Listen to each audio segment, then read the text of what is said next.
Sir देखिए, दिख रहा है। तो सर न्यू चैप्टर अपने लोग स्टार्ट करेंगे कैश फ्लो। सिंस आप लोग में से कुछ स्टूडेंट ऑलरेडी कर चुका है बट बहुत दिन हो गया है, और ये मेरे हिसाब से पार्ट बी में थोड़ा सा डिफिकल्ट चैप्टर, ठीक है। आईएससी लेवल का विद एडजस्टमेंट आता है और वेस्ट बंगाल जो बोर्ड है वहां पे विदाउट एडजस्टमेंट आता है। आप लोग का थोड़ा सा इजी पोर्शन है, 6 मार्क्स में मैंडेटरी है, और आप लोग का भी, ठीक है।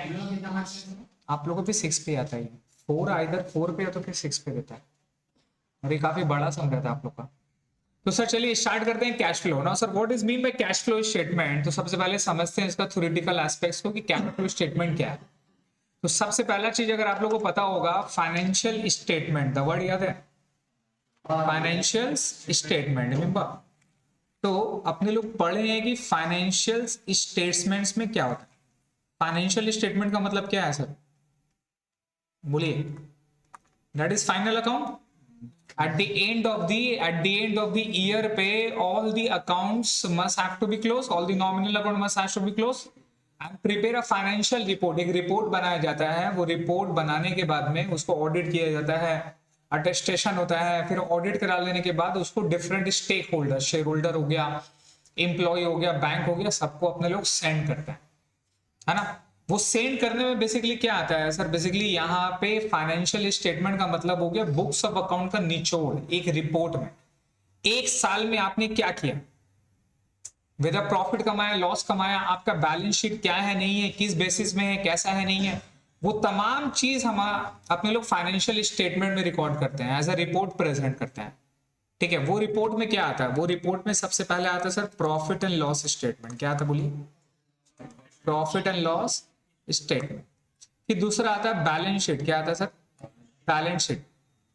कौन सा वाला बैलेंस शीट, सोल प्रोप्राइटर का नहीं, कंपनी वाला बैलेंस शीट। कौन सा बैलेंस शीट, कंपनी का। अपने लोग जो कर रहे हैं किसका कर रहे हैं, कंपनी का कर रहे हैं, क्लियर है। तो बैलेंस शीट है। इसके अलावा जो थर्ड में आता है ना सर, वो होता है कैश फ्लो स्टेटमेंट। क्या आता है सर, कैश फ्लो स्टेटमेंट। तो याद रखिएगा कैश फ्लो स्टेटमेंट किसका पार्ट है, वो पार्ट है फाइनेंशियल स्टेटमेंट्स में, क्लियर है।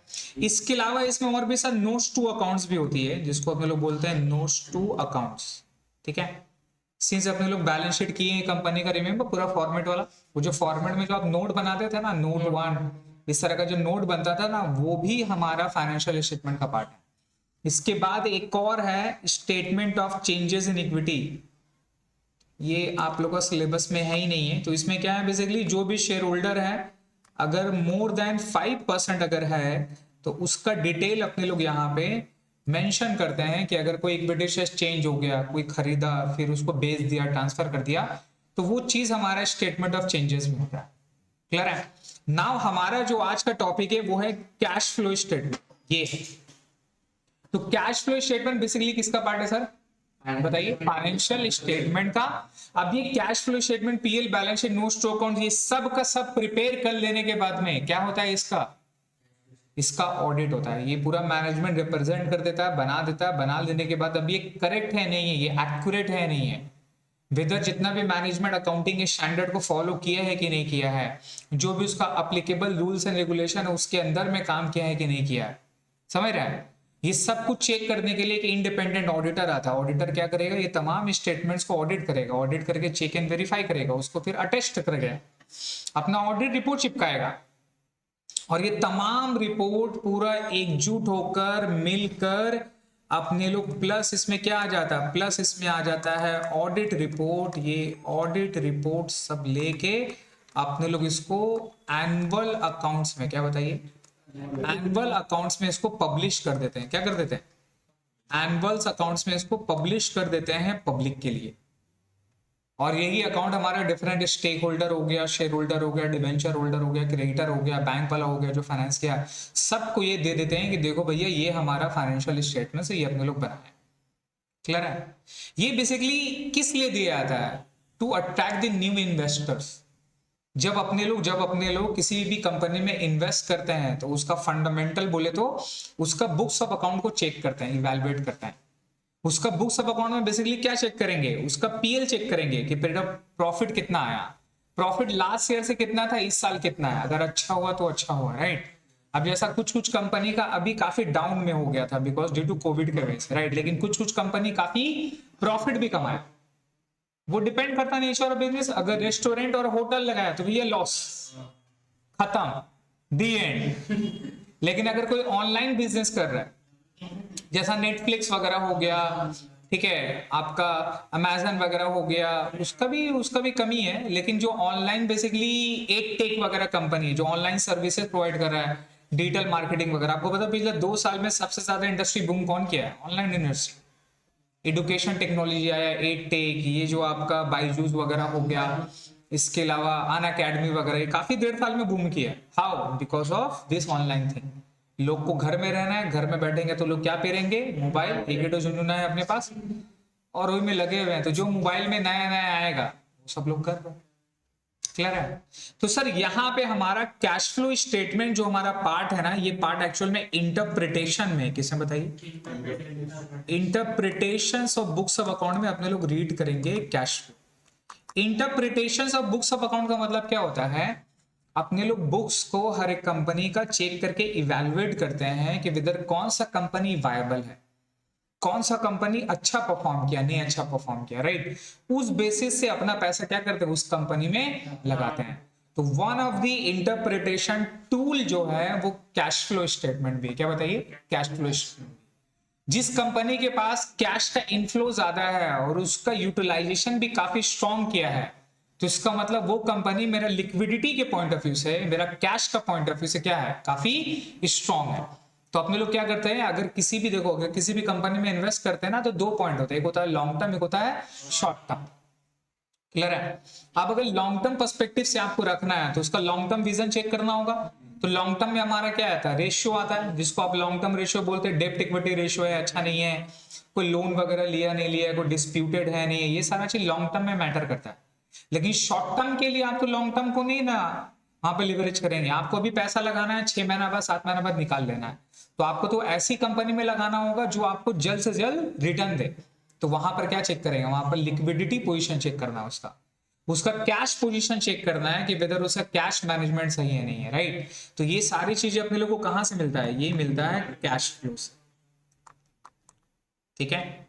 नाउ कैश फ्लो स्टेटमेंट का बेसिक मतलब होता है statement of cash flow. Statement of cash flow, flow का मतलब क्या होता है? सुना है? तो फ्लो का मतलब कैश फ्लो।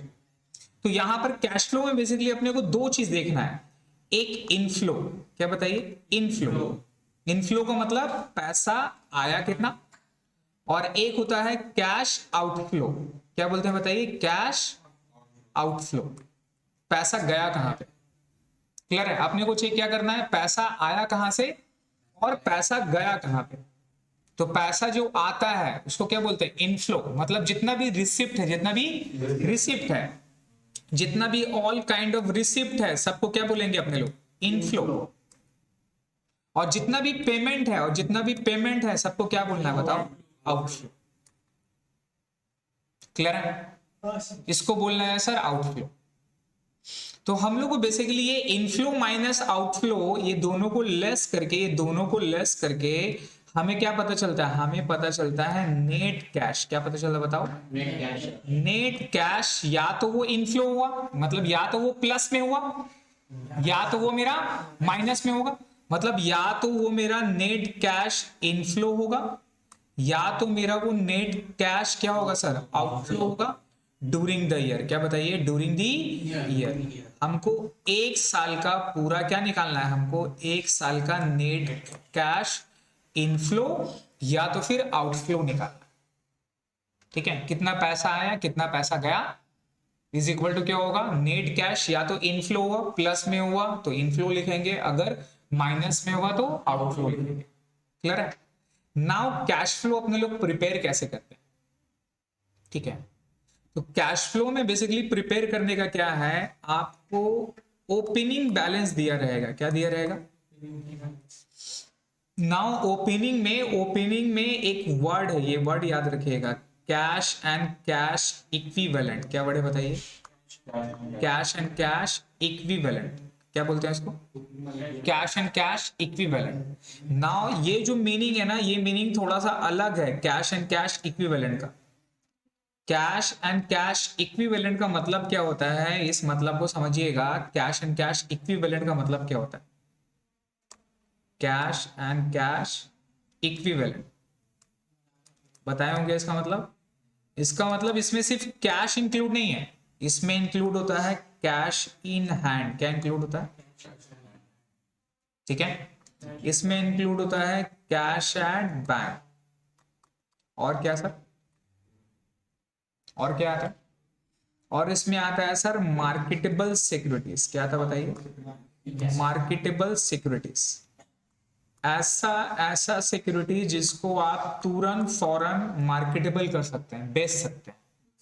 नॉर्मली अपने लोग इसको इंटरडे ट्रेडिंग बोलते हैं। मतलब कोई इन्वेस्टमेंट है जो डेली बेसिस में होता है, नहीं समझे? डेली पैसा आता है और डेली पैसा जाता है, तो उसको मार्केटेबल सिक्योरिटीज बोलते हैं ना। अब इन्वेस्टमेंट भी तीन तरह का होता है। एक होता है लॉन्ग टर्म, एक होता है मतलब मोर देन 1 ईयर, उसको अपने लोग इन्वेस्टमेंट बोलते हैं। और उसको कहाँ दिखाते हैं? नॉन करेंट एसेट्स में। कहाँ दिखाते हैं? एक होता है शॉर्ट टर्म, एक होता है शॉर्ट टर्म। ठीक है, उसको बोलते हैं सर करंट इन्वेस्टमेंट। क्या बोलते हैं? उसको कहाँ दिखाते हैं? करंट एसेट्स में दिखाते हैं। कहाँ दिखाते हैं? Current assets. और एक होता है very very very short term, मतलब डेली बेसिस पे, है ना? जैसे कि आज शेयर्स खरीदा, उसको आज बेच देना, आज खरीदे उसको 1-2 दिन के अंदर बेच देना है।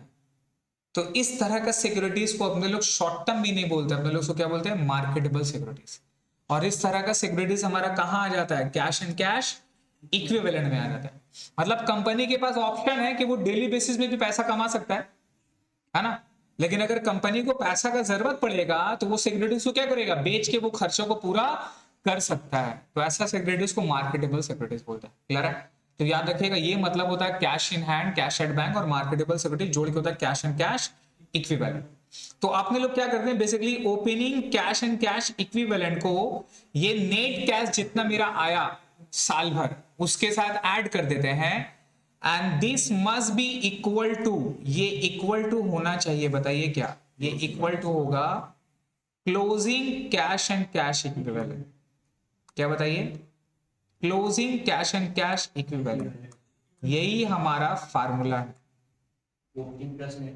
यस, यही हमारा एक्चुअल में पूरा कैश फ्लो का अगर हम आपको निचोड़ बोले तो यही निचोड़ है।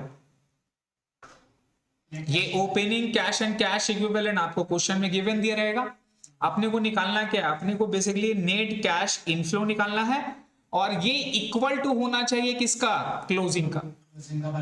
अगर ये बराबर हो गया, अगर ये बराबर हो गया, इसका मतलब कैश फ्लो स्टेटमेंट जो आप बनाए हैं वो क्या बनाए? एकदम करेक्ट बनाए, एकदम सही बनाए, उसमें कोई प्रॉब्लम नहीं। क्लियर है?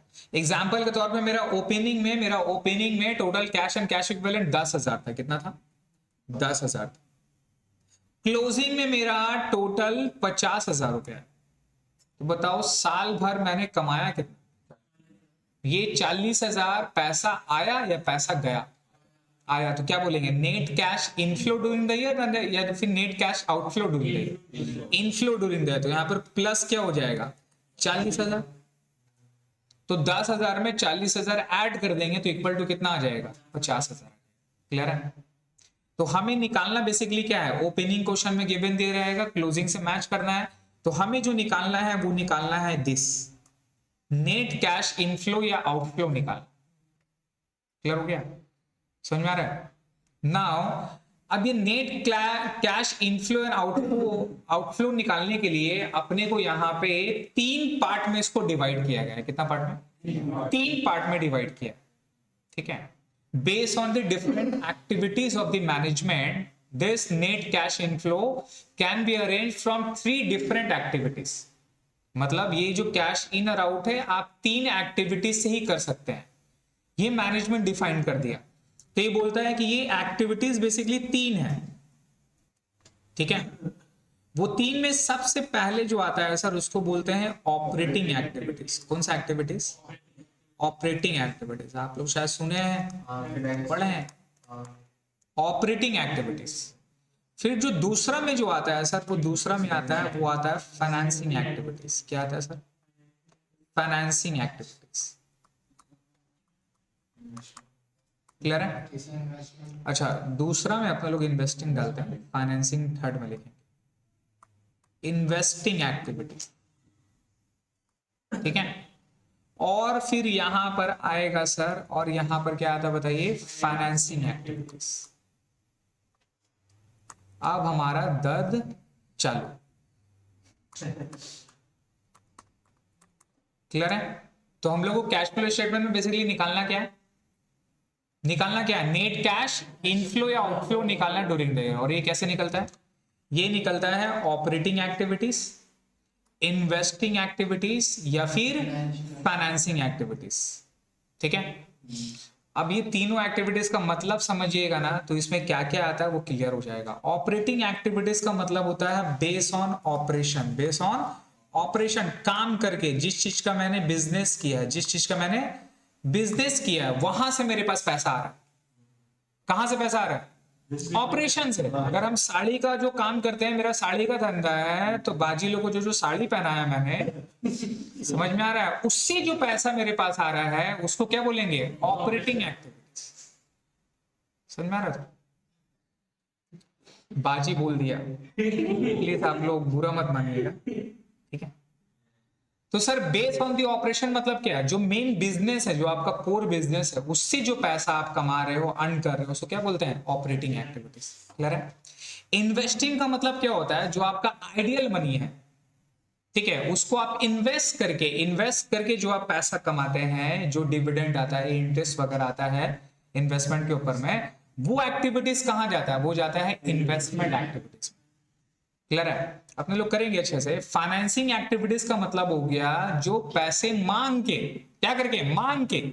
फाइनेंसिंग मतलब क्या, फाइनेंस करके, पैसा मांग के, या तो आप बैंक से मांग रहे हैं, या तो आप डिबेंचर होल्डर से मांग रहे हैं, या तो अपना ससुर से मांग रहे हैं, है ना, बीवी का पैसा से मांग रहे हैं। जो मांग चांग के जो आप पैसा यहाँ पर बिजनेस में कंट्रीब्यूट करते हैं, that is what is financing activities, clear है। तो अगर मैं आपको बताऊं बैलेंस शीट का पार्ट में, मैं आपको बताऊं बैलेंस शीट में हमको बताना क्या क्या रहता है, ठीक है। तो बैलेंस शीट में बेसिकली एसेट साइड में क्या रहता है सर, फिक्स एसेट्स, यहां पे करंट एसेट्स, है ना, यहां पे शेयर कैपिटल, यहां पे रिजर्व एंड सरप्लस मतलब कैपिटल, यहां पे रहता है नॉन करंट लायबिलिटी, और क्या रहता है सर, करंट लायबिलिटी, और क्या रहता है सर, करंट लायबिलिटी। अब एक चीज समझिएगा, है ना, फिक्टिशियस एसेट्स को हम इग्नोर कर रहे हैं फिलहाल के लिए।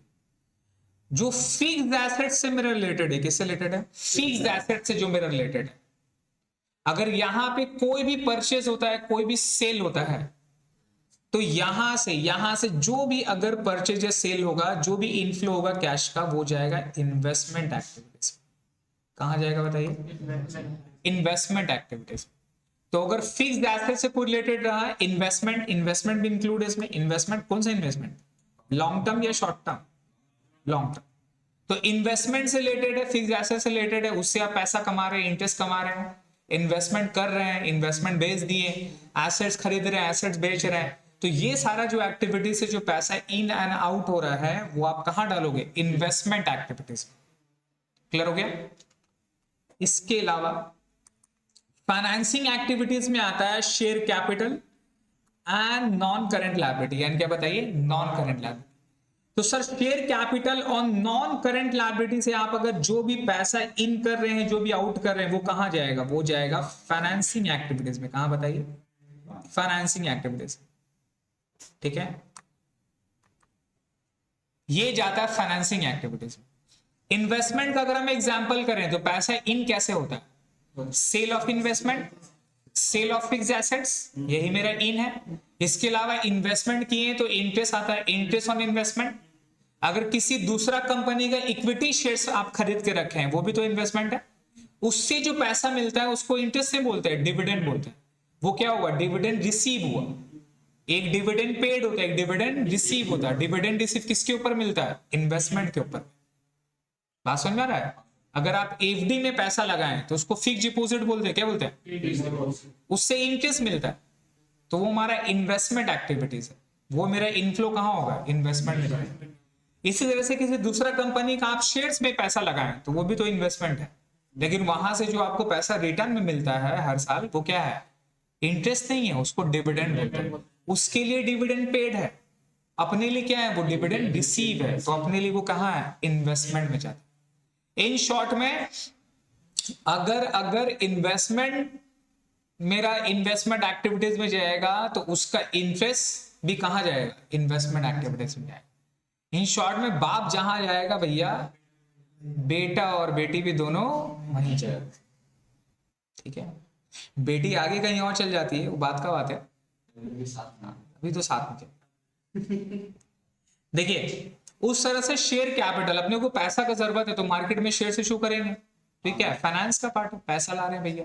नॉन करेंट लायबिलिटी, बैंक से लोन ले लिए, डिबेंचर इशू करेंगे, ये किसका पार्ट है, ये मेरा फाइनेंस का पार्ट है। तो ये कौन सा एक्टिविटीज में जाएगा, फाइनेंसिंग एक्टिविटीज। सिर्फ ये नहीं, इससे रिलेटेड जो इसका लड़का है वो भी इसी में जाएगा। एग्जाम्पल के तौर पे आप शेयर्स इशूड करते हैं, शेयर्स इशूड करते हैं तो शेयर्स कैपिटल, और जो भी शेयर होल्डर को एट द एंड में जो भी प्रॉफिट आता है वो क्या देते हैं, डिविडेंड देते हैं। क्या देते हैं, अगर प्रीफरेंस शेयर्स है तो प्रीफरेंस डिविडेंड, इक्विटी शेयर्स है तो इक्विटी डिविडेंड। क्लियर है कि नहीं है। तो जब इक्विटी और प्रीफरेंस शेयर्स का काम कहां जा रहा है, फाइनेंसिंग एक्टिविटीज में, तो उससे जो डिविडेंड आप जो पेमेंट करेंगे वो भी कहां जाएगा, फाइनेंसिंग एक्टिविटीज में। डिबेंचर कहां आता है, नॉन करेंट लायबिलिटी में। क्लियर है, ये कहां जाएगा, फाइनेंसिंग एक्टिविटीज में। तो डिबेंचर जो आप लिए हैं तो उससे क्या देते हैं आप, इंटरेस्ट पेमेंट करता है, तो इंटरेस्ट ऑन डिबेंचर भी कहां जाएगा, फाइनेंसिंग एक्टिविटीज में। लोन लेते हैं, लोन लोन लोन क्या कर रहे हैं आप, फाइनेंस कर रहे हैं, बिजनेस में पैसे की जरूरत है, तो लोन कहां जाएगा, फाइनेंसिंग एक्टिविटीज में। तो उसका जो इंटरेस्ट का जो पे आउट हो रहा है वो भी कहां जाना चाहिए, फाइनेंसिंग। क्लियर हो गया। इसके अलावा क्या बच गया, इसके अलावा sir current assets, current liability और रिजर्व एंड सरप्लस। ये जो मेरा पार्ट है, ये जो मेरा तीनों पार्ट है, ये किसका पार्ट है, ऑपरेटिंग एक्टिविटीज। तो बेसिकली हमें business day to day run करने के लिए क्या चाहिए, करंट एसेट चाहिए, करंट लायबिलिटी चाहिए, स्टॉक। स्टॉक क्या है, करंट एसेट। अरे स्टॉक बेच के तो पैसा कमाओगे, और कोई पैसा अगर नहीं दिया तो क्या बनता है, डेटर, बाद में पैसा देगा। और अगर आप उधार में खरीदे हैं तो क्या बनेगा, क्रेडिटर होगा, तो वो क्या होगा, करंट लायबिलिटी। तो ये मेरा करंट एसेट्स, करंट लायबिलिटी और रिजर्व एंड सरप्लस, ये किसका पार्ट है, ये ऑपरेशन का पार्ट है। किसका पार्ट है, ऑपरेशन का पार्ट है, जिसको अपने लोग ऑपरेटिंग एक्टिविटीज बोलते हैं। क्लियर है। तो यहाँ पे लिख लो। तो यहाँ पे बेसिकली अपने को तीन चीज समझना है कि ऑपरेटिंग एक्टिविटीज, इन्वेस्टमेंट एक्टिविटीज और फाइनेंसिंग एक्टिविटीज। तो अपने ने क्या सीखा कि जो मेरा इन्वेस्टमेंट से रिलेटेड है, इन्वेस्टमेंट से रिलेटेड ये बेसिकली किससे रिलेटेड होगा, एसेट से रिलेटेड। किससे, फिक्स एसेट से रिलेटेड। किससे बताइए, तो फिक्स एसेट से जो भी रिलेटेड रहेगा वो मेरा कहां जाएगा, इन्वेस्टमेंट एक्टिविटीज में। इसके अलावा फाइनेंसिंग में क्या आएगा sir, share capital, share capital plus non current liability. किससे बताइए, अब नॉन करंट लायबिलिटी में क्या क्या आता है पता है आपको, डिबेंचर आता है, लॉन्ग टर्म लोन आता है, मॉर्गेज लोन आता है। तो ये सारा से रिलेटेड रहेगा कहां जाएगा, फाइनेंसिंग एक्टिविटीज। मॉर्गेज मतलब गिरवी रख के जो आप लोन लेते हैं कोई सामान को। इसके अलावा जो भी बच गया वो सब किसका एक्टिविटीज का पार्ट है, ऑपरेटिंग एक्टिविटीज का पार्ट है। किसका पार्ट है बताइए, ऑपरेटिंग एक्टिविटीज का पार्ट। क्लियर हो गया। तो अपने को बेसिकली क्या करना है सर, इन्वेस्टमेंट से क्या निकलेगा, इन्वेस्टमेंट से भी निकलेगा या तो आइदर कैश इनफ्लो आएगा, क्या आएगा बोलो, कैश इनफ्लो आएगा, या तो फिर कैश आउटफ्लो होगा। ये कहां से होगा बताओ, ये होगा फ्रॉम इन्वेस्टमेंट एक्टिविटीज। कहां से बोलिए, फ्रॉम इन्वेस्टमेंट एक्टिविटीज। ठीक है। फाइनेंसिंग से भी क्या आएगा सर, फाइनेंसिंग से भी आएगा सर, या तो कैश इनफ्लो आएगा या तो फिर कैश क्या होगा सर, कैश इनफ्लो होगा या तो फिर आउटफ्लो होगा। कहां से, कहां से, फ्रॉम फाइनेंसिंग एक्टिविटीज। ठीक है, फ्रॉम फाइनेंसिंग एक्टिविटीज। ठीक है। और कहां से रहेगा, और रहेगा ऑपरेशन से। ऑपरेशन से भी आपको निकालना है कैश इनफ्लो या तो फिर आउटफ्लो फ्रॉम ऑपरेटिंग एक्टिविटीज। कहां से बताओ, ऑपरेटिंग एक्टिविटीज, यहां से निकाल। ये तीनों को जोड़ देंगे, नहीं समझे, इसको इससे जोड़ देंगे, ये तीनों को इससे जोड़ देंगे। ये कैश फाइनेंसिंग से भी इसको क्या कर देंगे, जोड़ देंगे। ये तीनों को जोड़ देंगे तो हमारा क्या निकल जाएगा बताइए, ये हमारा निकल जाएगा net cash inflow during the year. समझ में आ रहा है? तो आपको नेट कैश इनफ्लो निकालने के लिए कहां से पैसा निकालना है, कैश इनफ्लो आउटफ्लो ऑपरेटिंग से निकालना है, फिर प्लस इन्वेस्टमेंट एक्टिविटी से निकालना है, और फिर थर्ड में किससे निकालना होगा, फाइनेंसिंग एक्टिविटी से निकालना होगा। क्लियर हो गया? ठीक है। तो अपने लोग पहले अभी ऑपरेटिंग में जाने से पहले हम जैसे आपको इन्वेस्टमेंट एक्टिविटीज और फाइनेंसिंग एक्टिविटीज में क्या क्या जाता है और उसमें क्या इनफ्लो करते हैं क्या आउटफ्लो करते हैं, हम पहले उसको दिखाते हैं। ठीक है, क्योंकि हमारा जो मेन टॉपिक है वो मेन टॉपिक क्या है एक्चुअल में, ऑपरेटिंग ही मेन है। इन्वेस्टमेंट फाइनेंसिंग कुछ है ही नहीं, मेन ऑपरेटिंग। ठीक है, तो एक बार इसको गो थ्रू कर लीजिएगा। यहाँ पे कैश फ्लो का मतलब क्या है, that is inflow and outflow, movement of cash and cash equivalent. Clear है? और इसका 3 पार्ट है sir, cash flow from operating activities, investment activities और फाइनेंसिंग एक्टिविटीज। क्लियर है? कैश एंड कैश इक्विवेलेंट का मतलब क्या है, cash in hand, cash at bank, plus demand deposit with in the bank, और प्लस यहाँ पर लिख दीजिएगा मार्केटेबल सिक्योरिटीज, वहां पर ऐड कर दो प्लस मार्केटेबल सिक्योरिटीज। ठीक है, तो मार्केटेबल सिक्योरिटीज भी यहां पर है। अच्छा, यहाँ पे नीचे में दिया हुआ है, दिया हुआ है। ठीक है, short term in nature, readily converted, उसको भी कैश इक्विवेलेंट बोलते हैं। ठीक है, नाउ इन्वेस्टमेंट एक्टिविटीज क्या है sir, investment activities are the acquisitions and disposal of long term assets and other investment not included in cash and cash equivalent। जो उसमें इंक्लूड नहीं था वो सारा हमारा नॉन करंट लायबिलिटी है बेसिकली, है ना। फाइनेंसिंग का मतलब क्या है sir, financing activities are the activity that result in change the size of compositions of the owners capital. तो प्रिफरेंशियल कैपिटल, बोरिंग, ये सारा जो चीज हो गया, ये सारा पार्ट क्या है बताइए, फाइनेंसिंग एक्टिविटीज का पार्ट है। अगर आप ये चार्ट देखोगे ना तो ये चार्ट समझ में आ जाएगा जो मैंने अभी प्रिपेयर किया। जैसे opening cash and cash equivalent था, इसके साथ क्या जोड़ना है आपको बताओ, कैश इनफ्लो आउटफ्लो जोड़ना है, ये क्या आएगा, ये आंसर आएगा, ये प्रूफ करना है, ये क्या करना अपने को, ये प्रूफ करना। समझ रहे हैं? ये आ गया, इसको चेक कर लेंगे हमारा आंसर से और सेम है तो मतलब भैया करेक्ट है। तो कैश फ्लो में आंसर की जरूरत नहीं। अब ये हमें निकालना है, हमें बेसिकली क्या निकालना है, ये कैश इनफ्लो निकालना। अब कैश इनफ्लो में अगर आप जाओगे तो यहाँ से 3 पार्ट है, देखो, एक हो गया ऑपरेटिंग एक्टिविटीज, एक हो गया इन्वेस्टमेंट एक्टिविटीज, और एक क्या है सर, फाइनेंसिंग एक्टिविटीज। ठीक है, ऑपरेटिंग में भी नहीं जा रहे हैं, ऑपरेटिंग में भी काम है। हाँ,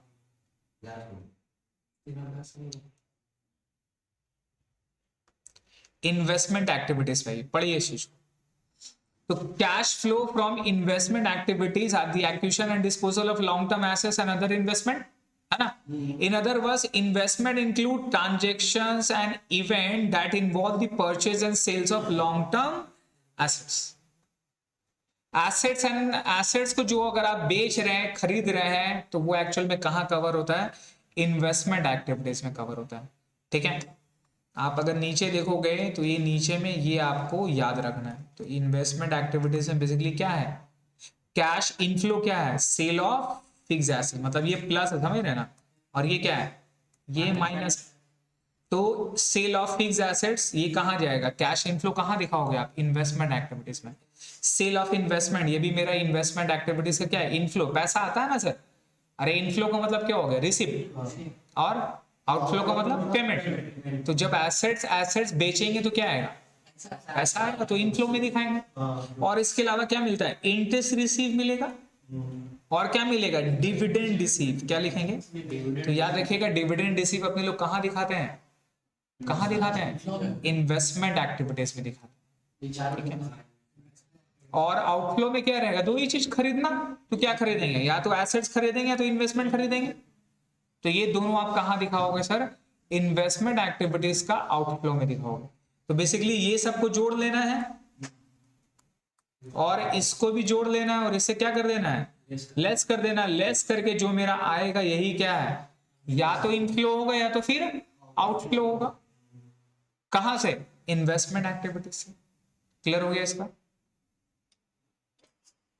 फाइनेंसिंग एक्टिविटीज में देखिए, तो फाइनेंसिंग एक्टिविटीज में बेसिकली क्या है सर, जो हमारा ओनर्स का कैपिटल का कंपोजिशन क्या करेगा, चेंज कर देगा, जो बेसिकली उसका कैपिटल का चेंजेस की वजह से हमारे पास पैसा आता है। तो यहां पर देखो ये कैश प्रोसीड है, कैश प्रोसीड्स कहां से आता है, इश्यू ऑफ शेयर्स और डिवेंचर। और पैसा कहां से आता है, issuing debenture, loan, notes, bond, यहां से पैसा उठाते हैं। पेमेंट कहां से होता है sir, cash payment on amount of borrowed, मतलब जो आप पैसा लिए थे उसको पैसा पेमेंट करना है, जिसको बोलेंगे redemption of debenture, repayment of loan, bank loan, repayment of mortgage loan, ये सारा क्या है, पेमेंट है। इसके अलावा cash payment to redeem preferences, मतलब रिडेम्पशन ऑफ प्रिफरेंसेस, प्रिफरेंसेस को रिडीम करके जो आपने पैसा दिया वो भी कहां जाएगा, फाइनेंसिंग एक्टिविटीज का आउटफ्लो में जाएगा सर। अरे सिर्फ पैसा लेंगे, पैसा देंगे नहीं, लोन लिए तो लोन लेंगे ही नहीं क्या, लोन जब लेंगे तो क्या है, वो इनफ्लो है कहां का, फाइनेंसिंग का। अब लोन का जब पेमेंट करेंगे तो क्या है, वो आउटफ्लो है कहां का, फाइनेंसिंग का। तो डिबेंचर इशू करेंगे, इनफ्लो है, पैसा आएगा कहां पे, फाइनेंसिंग एक्टिविटीज। जब डिबेंचर को रिडीम करेंगे तब भी क्या होगा, फाइनेंसिंग एक्टिविटीज में दिखाएंगे, कहां दिखाएंगे, आउटफ्लो में दिखाएंगे। समझ में आ रहा है।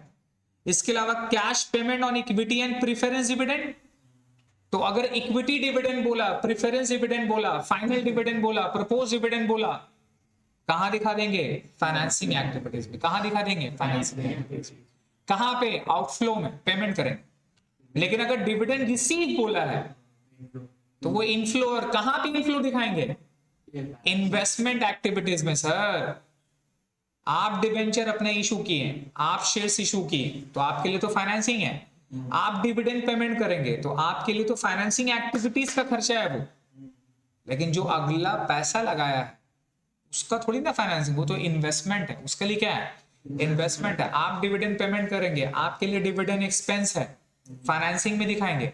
लेकिन अगला का तो इन्वेस्टमेंट है, उसका पॉइंट ऑफ व्यू से आप जो डिविडेंड दे रहे हैं वो तो डिविडेंड रिसीव किया, वो उसका पॉइंट ऑफ व्यू से वो कहां जाएगा, इन्वेस्टमेंट एक्टिविटीज में जाएगा ना सर।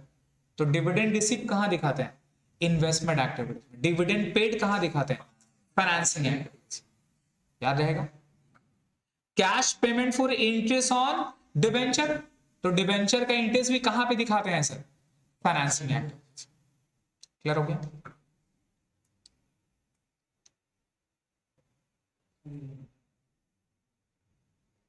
ठीक है, ये कुछ कुछ हम अलग से पॉइंट दिए हैं, वही प्रपोज डिविडेंड, इंटरिम डिविडेंड वाला क्या है, एक बार उसको देख लेना।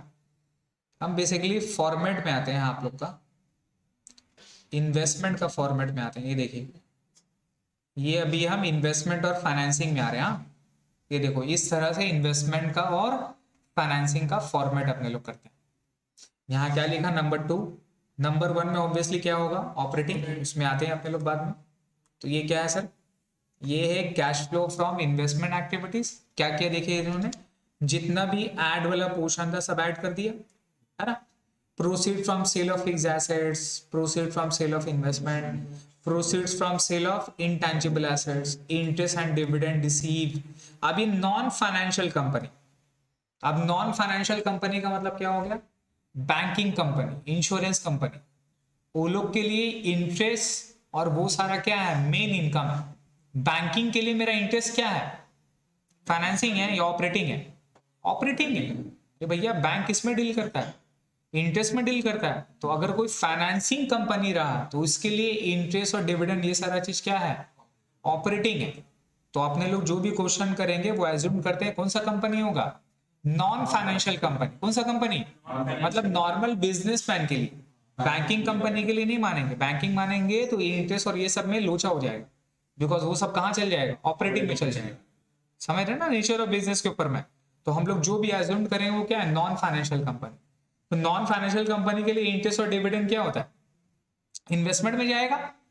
वो इन्वेस्ट किया है तो इन्वेस्टमेंट कहां जाता है, इन्वेस्टिंग एक्टिविटीज में। तो उसका लड़का इंटरेस्ट ऑन इन्वेस्टमेंट, उसका लड़का डिविडेंड रिसीव, ये भी कहां जाएगा, इन्वेस्टमेंट एक्टिविटीज। क्लियर हो गया। रेंटल इनकम, ऑब्वियसली रेंट का मतलब क्या है कि आप कुछ प्रॉपर्टी खरीदे उसको भाड़ा पे लगा दिए, ये भी क्या है, इन्वेस्टमेंट है। ये भी कहां जाएगा, इन्वेस्टमेंट एक्टिविटीज में। पेमेंट में क्या आएगा सर, आउटफ्लो में। देखिए ये मेरा इनफ्लो है, ये क्या है, ये मेरा इनफ्लो है और ये मेरा क्या है, आउटफ्लो है। समझ रहे हैं? तो fixed assets, purchase of assets, purchase of investment, purchase of intangible assets, है ना, ये सारा को ऐड करके लेस कर देंगे तो मेरा ये क्या निकल जाएगा, net cash from investment activities. कोई प्रॉब्लम? नेक्स्ट, उसके बाद देखो फाइनेंसिंग एक्टिविटीज। तो फाइनेंसिंग एक्टिविटीज ये रहा मेरा थर्ड वाला पॉइंट पे। अब इसमें क्या है, देखिए इसमें ऐड में बहुत कमी है, because proceed from issue of shares and debenture. और कहां से पैसा आया, लॉन्ग टर्म बोरिंग। प्रोसीड मतलब पैसा आना, प्रोसीड मतलब पैसा आना। तो ये दोनों क्या हो गया, ये दोनों मेरा इनफ्लो हो रहा है ना सर, और बाकी सब क्या है, बाकी सब मेरा आउटफ्लो है। आउटफ्लो में क्या होगा, final dividend paid, interim dividend, interest on debenture, loan, repayment of loan, redemption of debenture, preference shares, ये सारा क्या है, आउटफ्लो है, पेमेंट है। तो जितना इनफ्लो था, आउटफ्लो था, लेस कर देंगे, वो मेरा क्या निकल जाएगा, net cash from financing activities. Clear हो गया? तो अपने को निकालना net cash inflow outflow during the year. उसका 3 पार्ट है, ऑपरेटिंग एक्टिविटीज, फाइनेंसिंग एक्टिविटीज और इन्वेस्टमेंट एक्टिविटीज। तो इन्वेस्टमेंट एक्टिविटीज से अपने लोग कैश इनफ्लो ऐसे निकालेंगे, इन्वेस्टमेंट का total inflow minus total outflow, निकल गया net cash from investment activities. और फाइनेंसिंग से कब में लोग कैसे निकालेंगे sir, total net cash inflow from financing minus net cash outflow from financing. तो नेट कैश निकल गया फाइनेंसिंग का, है ना, टोटल जोड़ दिया हमारा, 2 चीज निकल जाएगा। अब ऑपरेटिंग एक्टिविटीज में आते हैं सर, बिकॉज हमारा जो कैश फ्लो का अगर मैं आपको बोलूं तो कैश फ्लो जो जिंदा है, वो जिंदा बेसिकली किससे है, ऑपरेटिंग से। इसको ही निकालना हमारे लिए चैलेंजिंग काम, ठीक है। अब इसको निकालने का 2 मेथड है। कितना मेथड है, 2 मेथड है। एक हो गया डायरेक्ट, एक क्या हो गया सर, डायरेक्ट मेथड, और एक है सर इनडायरेक्ट मेथड। कौन सा मेथड,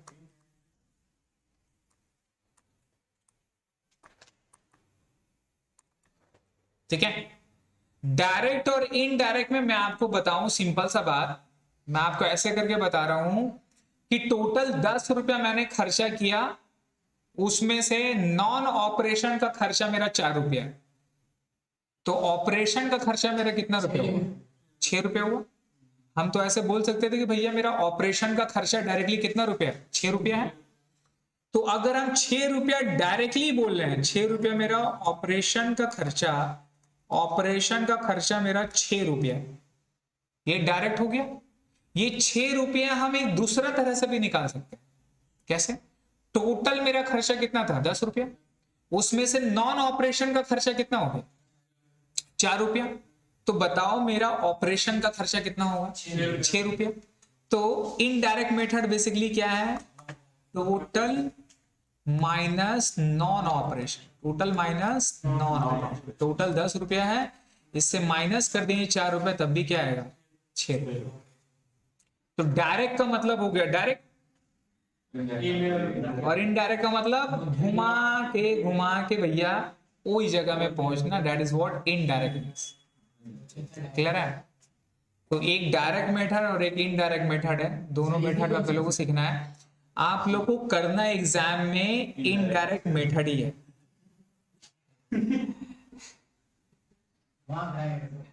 ठीक है। तो याद रखिएगा, करना एग्जाम में क्या है, इनडायरेक्ट मेथड। डायरेक्ट मेथड जबकि काफी इजी होता है। अब आइए अपने लोग आते हैं इस पे,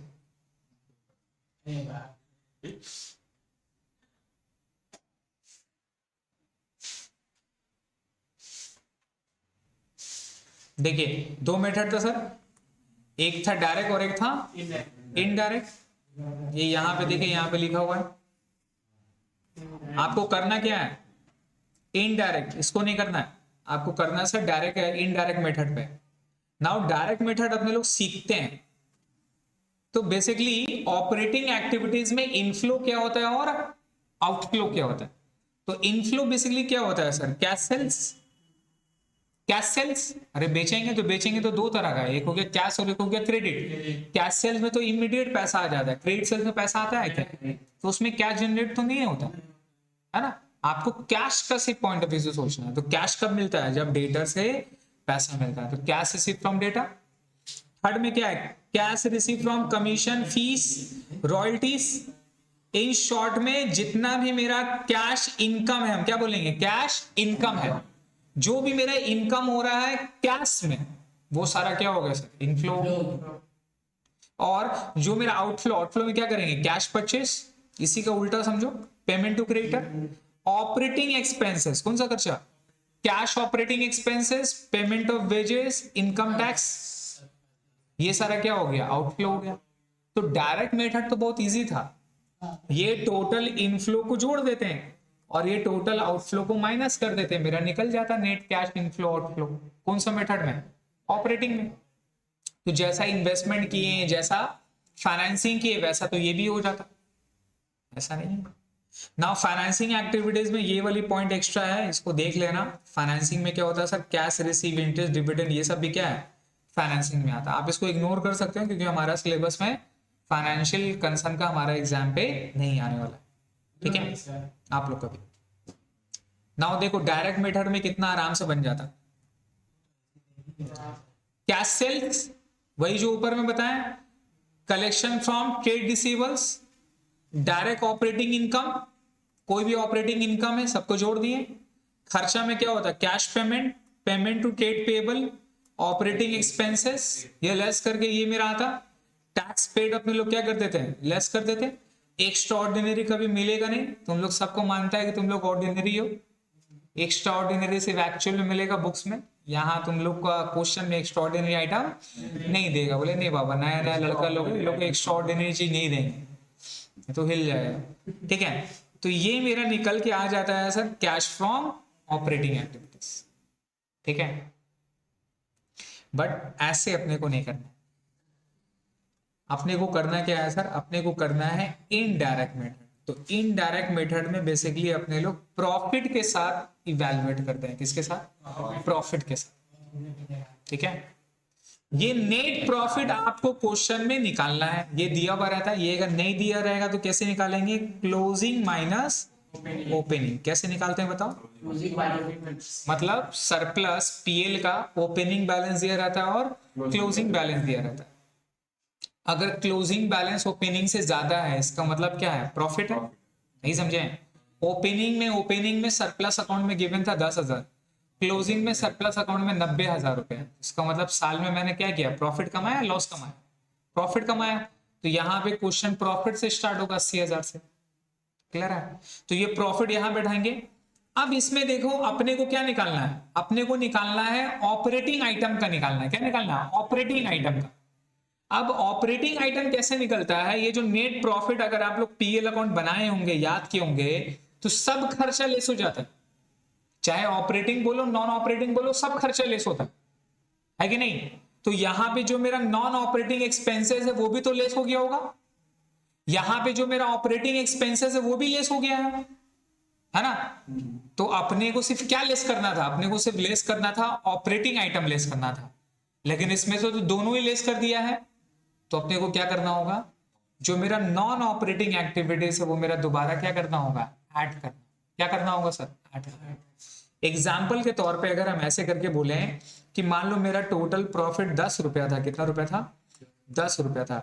इससे मेरा ऑपरेटिंग आइटम का रुपया 4 रुपया लेस हो गया। इससे मेरा नॉन ऑपरेटिंग का आइटम भी मेरा 2 रुपया लेस हो गया। तो मेरे पास प्रॉफिट कितना बचा? 4 रुपया। यही बचा है 4 रुपया। अब अगर डायरेक्ट मेथड में अगर हम आते हैं तो भैया ये 10 माइनस 4 करते हैं, मेरा 6 रुपया मेरा ऑपरेटिंग प्रॉफिट आ जाता। मेरा टोटल इनकम कितना रुपया है? 4 रुपया। ऑपरेटिंग एक्सपेंस कितना रुपया है? ये मेरा टोटल इनकम है और ये मेरा ऑपरेटिंग एक्सपेंसेस है। तो टोटल इनकम 10 रुपया है, ऑपरेटिंग एक्सपेंसेस 4 रुपया है। तो बताओ मेरा ऑपरेटिंग प्रॉफिट कितना हुआ? एक तरीका। दूसरा तरीका क्या है? नेट प्रॉफिट से उल्टा जाएंगे। ये नेट प्रॉफिट में दोनों खर्चा लेस किया हुआ है।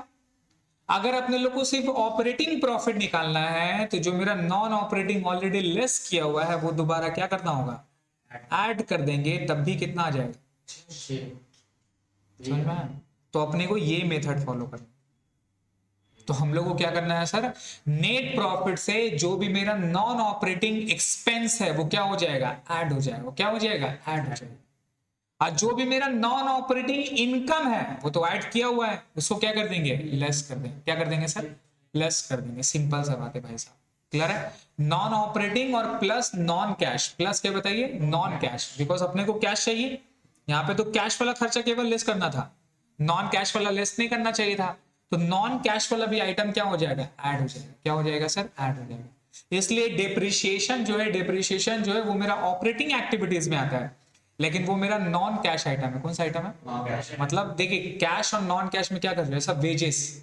वेजेस कौन सा खर्चा हुआ, कैश एक्सपेंस हुआ, उसको आपको पेमेंट करना है। डेप्रिसिएशन पेमेंट नहीं होता है तो वो भी मेरा एक्सपेंस है, वो भी मेरा लॉसेस है, लेकिन वो कौन सा खर्चा है, नॉन कैश। वहां पे कैश में मेरा डीलिंग नहीं होता। बैड डेट, बैड डेट क्या है, नॉन कैश वाला आइटम है मेरा, उसमें डीलिंग नहीं होता है। तो जो मेरा कैश वाला आइटम था, कैश वाला एक्सपेंसेस था, केवल वही लेस होना चाहिए। जो मेरा कैश में इनकम था केवल वही ऐड होना चाहिए, लेकिन यहाँ पे सब इनकम ऐड हो गया है, सब खर्चा लेस हो गया है। तो करना क्या है भैया, उल्टा वाला मेथड में नेट प्रॉफिट से जो मेरा नॉन ऑपरेटिंग एक्सपेंडिचर है जो कि लेस हो चुका है उसको क्या करेंगे, ऐड कर देंगे। ठीक है। जो भी मेरा नॉन कैश एक्सपेंसेस है, नॉन कैश एक्सपेंसेस है ना, जो ऑलरेडी मेरा लेस हो चुका है उसको भी क्या कर देंगे, ऐड कर देंगे। क्लियर है। जो भी मेरा इनकम है, इनकम जो मेरा नॉन ऑपरेटिंग इनकम है जो कि ऐड हो चुका है, ऐड नहीं होना चाहिए था, ऐड हो चुका, उसको क्या कर देंगे, लेस कर देंगे। समझ में आ रहा है। तो यहां पे बेसिकली आपको समझना क्या है, यहां इनडायरेक्ट मेथड में, इनडायरेक्ट मेथड में आपको यहां पर ये जानना है, इनडायरेक्ट मेथड में आपको सिर्फ एक ही चीज करना है सर, एक तो नेट प्रॉफिट निकालना है। क्या निकालना है सर, नेट प्रॉफिट। ये नेट प्रॉफिट कैसे निकलता है, closing balance minus opening balance, stock नहीं बे, प्रॉफिट, प्रॉफिट तक ये यहां दिखाएंगे। अब इसके साथ ऐड क्या करना है बताओ, क्या ऐड करोगे, जो ऑलरेडी लेस हो चुका, लेस होना नहीं चाहिए था लेकिन लेस होगी, नहीं समझे हैं, लेस होना नहीं चाहिए था लेकिन लेस हो चुका, उसको क्या करेंगे, ऐड करना है। तो नेट प्रॉफिट में दो तरह का खर्चा, ऑपरेटिंग होता है और नॉन ऑपरेटिंग होता है, दोनों लेस हो गया। अपने को सिर्फ लेस कौन सा करना चाहिए था, ऑपरेटिंग या नॉन ऑपरेटिंग, ऑपरेटिंग लेस करना चाहिए था। हम लोग को निकालना है ऑपरेटिंग प्रॉफिट, कितना प्रॉफिट कमाया, कितना ऑपरेटिंग इनकम किया, वो निकालना है। तो ऑपरेटिंग के लिए क्या निकालना था, टोटल इनकम से माइनस ऑपरेटिंग इनकम, वो ले ऑपरेटिंग एक्सपेंस वो लेस कर देते, और टोटल इनकम भी नहीं, operating income minus operating expense, हमारा आंसर आ जाता। लेकिन यहाँ नेट प्रॉफिट दे दिया और नेट प्रॉफिट में तो सब ऐड हो गया, सब लेस हो गया। तो भैया तुम वापस किसको करोगे, उल्टा किसको करोगे, जो होना चाहिए था, जो नहीं होना चाहिए उसको उल्टा करना है। तो non operating expenses already less हो चुका है, इसको क्या करेंगे, दोबारा ऐड कर देंगे। तो जितना भी नॉन ऑपरेटिंग एक्सपेंसेस है वो सब मेरा क्या हो जाएगा सर, ऐड हो जाएगा।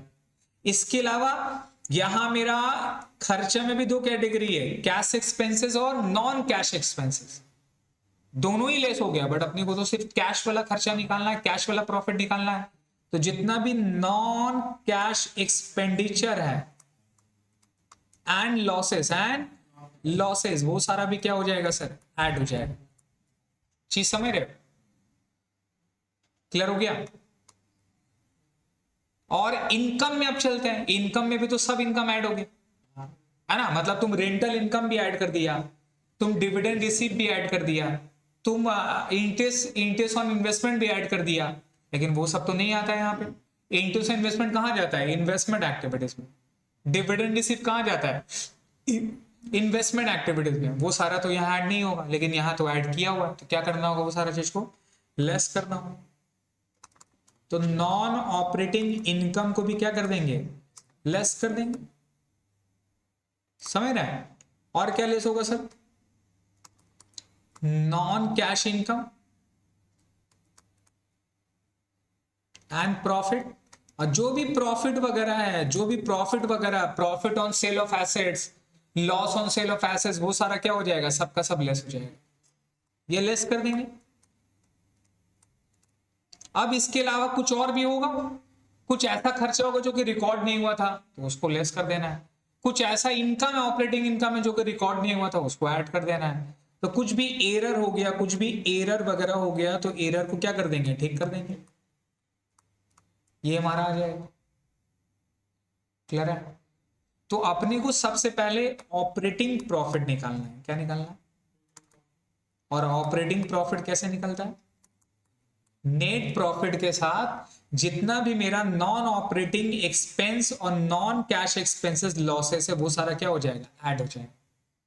और जितना भी नॉन ऑपरेटिंग इनकम है, नॉन कैश इनकम है, वो सारा क्या हो जाएगा, लेस हो जाएगा। हमारा क्या निकल जाएगा सर, ऑपरेटिंग प्रॉफिट निकल जाएगा। एग्जाम्पल के तौर पे अगेन फिर से मैं आपको बताऊं, टोटल 10 रुपया था, ये मेरा टोटल ऑपरेटिंग, अगर हम मान लो कि ऐसे करके चलते हैं, 10 रुपया टोटल मेरा था, इसमें से नॉन ऑपरेटिंग इनकम भी मेरा ऐड किया हुआ है 4 रुपया, टोटल कितना हो गया, 14 रुपया। ठीक है, अब लेस करने का जब बारी आ रहा है तो लेस में हमारा ऑपरेटिंग एक्सपेंस है 6 रुपया और नॉन ऑपरेटिंग एक्सपेंस है मान लो 5 रुपये, तो टोटल कितना हो गया, 11 रुपये 3 रुपया बचा। तो ये मेरा ऑपरेटिंग इनकम है और ये मेरा इस तरह से पॉइंट है ना, ये 3 रुपया नेट प्रॉफिट है। अब इसमें से तो सब लेस हो गया और सब ऐड हो गया। आपने को सिर्फ करना क्या था, अगर हम क्वेश्चन में डायरेक्ट मेथड में जाते तो हम सिर्फ इसको लेते और किसको लेते, इसको लेते, है ना। अगर हम डायरेक्ट मेथड में जाते तो हम किसको लेते, हम सिर्फ इसको लेते और इसको लेते, और 10 माइनस 6 रुपया, 10 माइनस 6 रुपया, ये 4 रुपया मेरा कौन सा प्रॉफिट हो जाता, ऑपरेटिंग प्रॉफिट हो जाता। सिंपल था। लेकिन अपने को डायरेक्ट मेथड नहीं करना, इनडायरेक्ट। तो इनडायरेक्ट में क्या होगा बताओ, अपने को 3 रुपये से स्टार्ट करना है। ये 3 रुपये से बताओ अपने को 4 रुपये लाना है, कैसे लाना होगा, ये लेस होना चाहिए था कि नहीं होना चाहिए था, ये लेस होना चाहिए था कि नहीं होना चाहिए था, ऑपरेटिंग तो लेस होना चाहिए था, ये लेस हुआ है ना, इसको कुछ नहीं करना है। ये 5 रुपया तो लेस नहीं होना चाहिए था, लेकिन ये हो गया है, तो इसको क्या करेंगे, ठीक करने के लिए ऐड कर देंगे। तो 3 में से 5 रुपए क्या कर दिए, ऐड कर दिए, 8 रुपये हो गया। अब बताओ ये नॉन ऑपरेटिंग इनकम है, ये ऐड किया हुआ है ना, ये ऐड किया हुआ है ना, क्या इसको ऐड करना चाहिए था, नहीं करना चाहिए था ना, लेकिन ये क्या हो गया, ऐड हो गया ना। तो ठीक करने के लिए क्या करेंगे, इसको लेस कर देंगे। तो कितना आ गया, यहां पर भी कितना था, यहां पर भी कितना है, तो ऑपरेटिंग प्रॉफिट सेम आया। तो अपने लोग थोड़ा सा उल्टा कर रहे हैं यहाँ, थोड़ा सा दिमाग लगाना आपका। हम ऐसा नहीं बोले ये इजी है, डिफिकल्ट है, लेकिन थोड़ा सा दिमाग लगाना कि भैया ऐड क्यों कर रहे हैं, क्या वजह है। साला डेप्रिसिएशन पूरा जन्म तक सीख के आएंगे, लेस लेस लेस लेस, अचानक ऐड बोलेंगे सर। कोई लॉजिक तो होना चाहिए ना, ऐड क्यों कर रहे हैं हम। तो लॉजिक यही है सर, बिकॉज अपने लोग उल्टा वाला अप्रोच कर रहे हैं, इनडायरेक्ट कर। ये ऑलरेडी लेस हो गया था, लेस नहीं होना चाहिए था इसलिए ऐड करना है।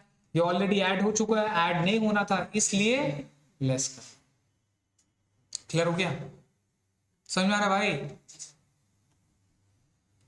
अब आइए इनडायरेक्ट मेथड में, देखिए ये हमारा फॉर्मेट। तो क्लोजिंग माइनस ओपनिंग करके अपने लोग क्या कर दिए सर, नेट प्रॉफिट निकालनी है। अब देखो ऐड में क्या क्या है, non operating and non cash expenses and losses, मिल गया है ना। अब इसमें क्या क्या आता है सर, डेप्रिसिएशन एमोर्टाइजेशन, ये क्या है, नॉन कैश वाला आइटम, ये लेस हो चुका था इसलिए क्या कर दिए, ऐड कर दिए। समझ में आ रहा है। तो इन शॉर्ट में अगर हम बोले जितना भी लॉसेस वगैरह है वो सारा क्या हो जाएगा, ऐड हो जाएगा। प्रॉफिट क्या हो जाएगा, लेस लेस। और यही सारा चीज, loss on sale of assets normal less करते थे, अभी क्या करेंगे, transfer to reserve fund add हो जाएगा, प्रोविजन फॉर टैक्स ऐड हो जाएगा, प्रोपोज इंटरिम डिविडेंड ऐड हो जाएगा। बिकॉज क्यों, ये यहां पे लेस नहीं होगा। इंटरिम और प्रोपोज डिविडेंड खर्चा है, लेकिन कहां का खर्चा है, फाइनेंसिंग एक्टिविटीज का, तो यहां तो लेस नहीं होना चाहिए, इसलिए यहां से ऐड कर देंगे। और कहां लेस करेंगे, फाइनेंसिंग, इसलिए यहां पे क्या करना है, ऐड करना है। इंटरेस्ट ऑन डिबेंचर भी खर्चा है, दिखाएंगे, लेकिन कहां दिखाएंगे, यहां नहीं, कहां दिखाना है, फाइनेंसिंग एक्टिविटीज में। तो यहां पे क्या करना होगा, ऐड करना होगा। फाइनेंसिंग में क्या करना होगा, और क्या बताइए, लेस क्या होगा, इनकम लेस होगा। इनकम में क्या है sir, interest on dividend receive. देखिए डिविडेंड फ्रॉम इन्वेस्टमेंट, ये इनकम है, इनफ्लो है, लेकिन यहां का नहीं इनफ्लो, कहां का इनफ्लो है, इन्वेस्टमेंट का, तो वहां ऐड करेंगे ना। तो यहां पे क्या करना है, profit on sale of assets less कर देंगे। कोई भी रीवैल्यूएशन प्रॉफिट वगैरह रहा, एसेट्स वगैरह का इंक्रीज डिक्रीज हो गया, ये घट गया, तो भी कहां दिखाना है, यहां दिखाना है। ये जो प्रॉफिट आया ना, इस प्रॉफिट को बोलते हैं ट्रेडिंग प्रॉफिट, या यहीं पर आप लिख लो ऑपरेटिंग प्रॉफिट। कौन सा प्रॉफिट, इसी को बोलते हैं सर ऑपरेटिंग प्रॉफिट।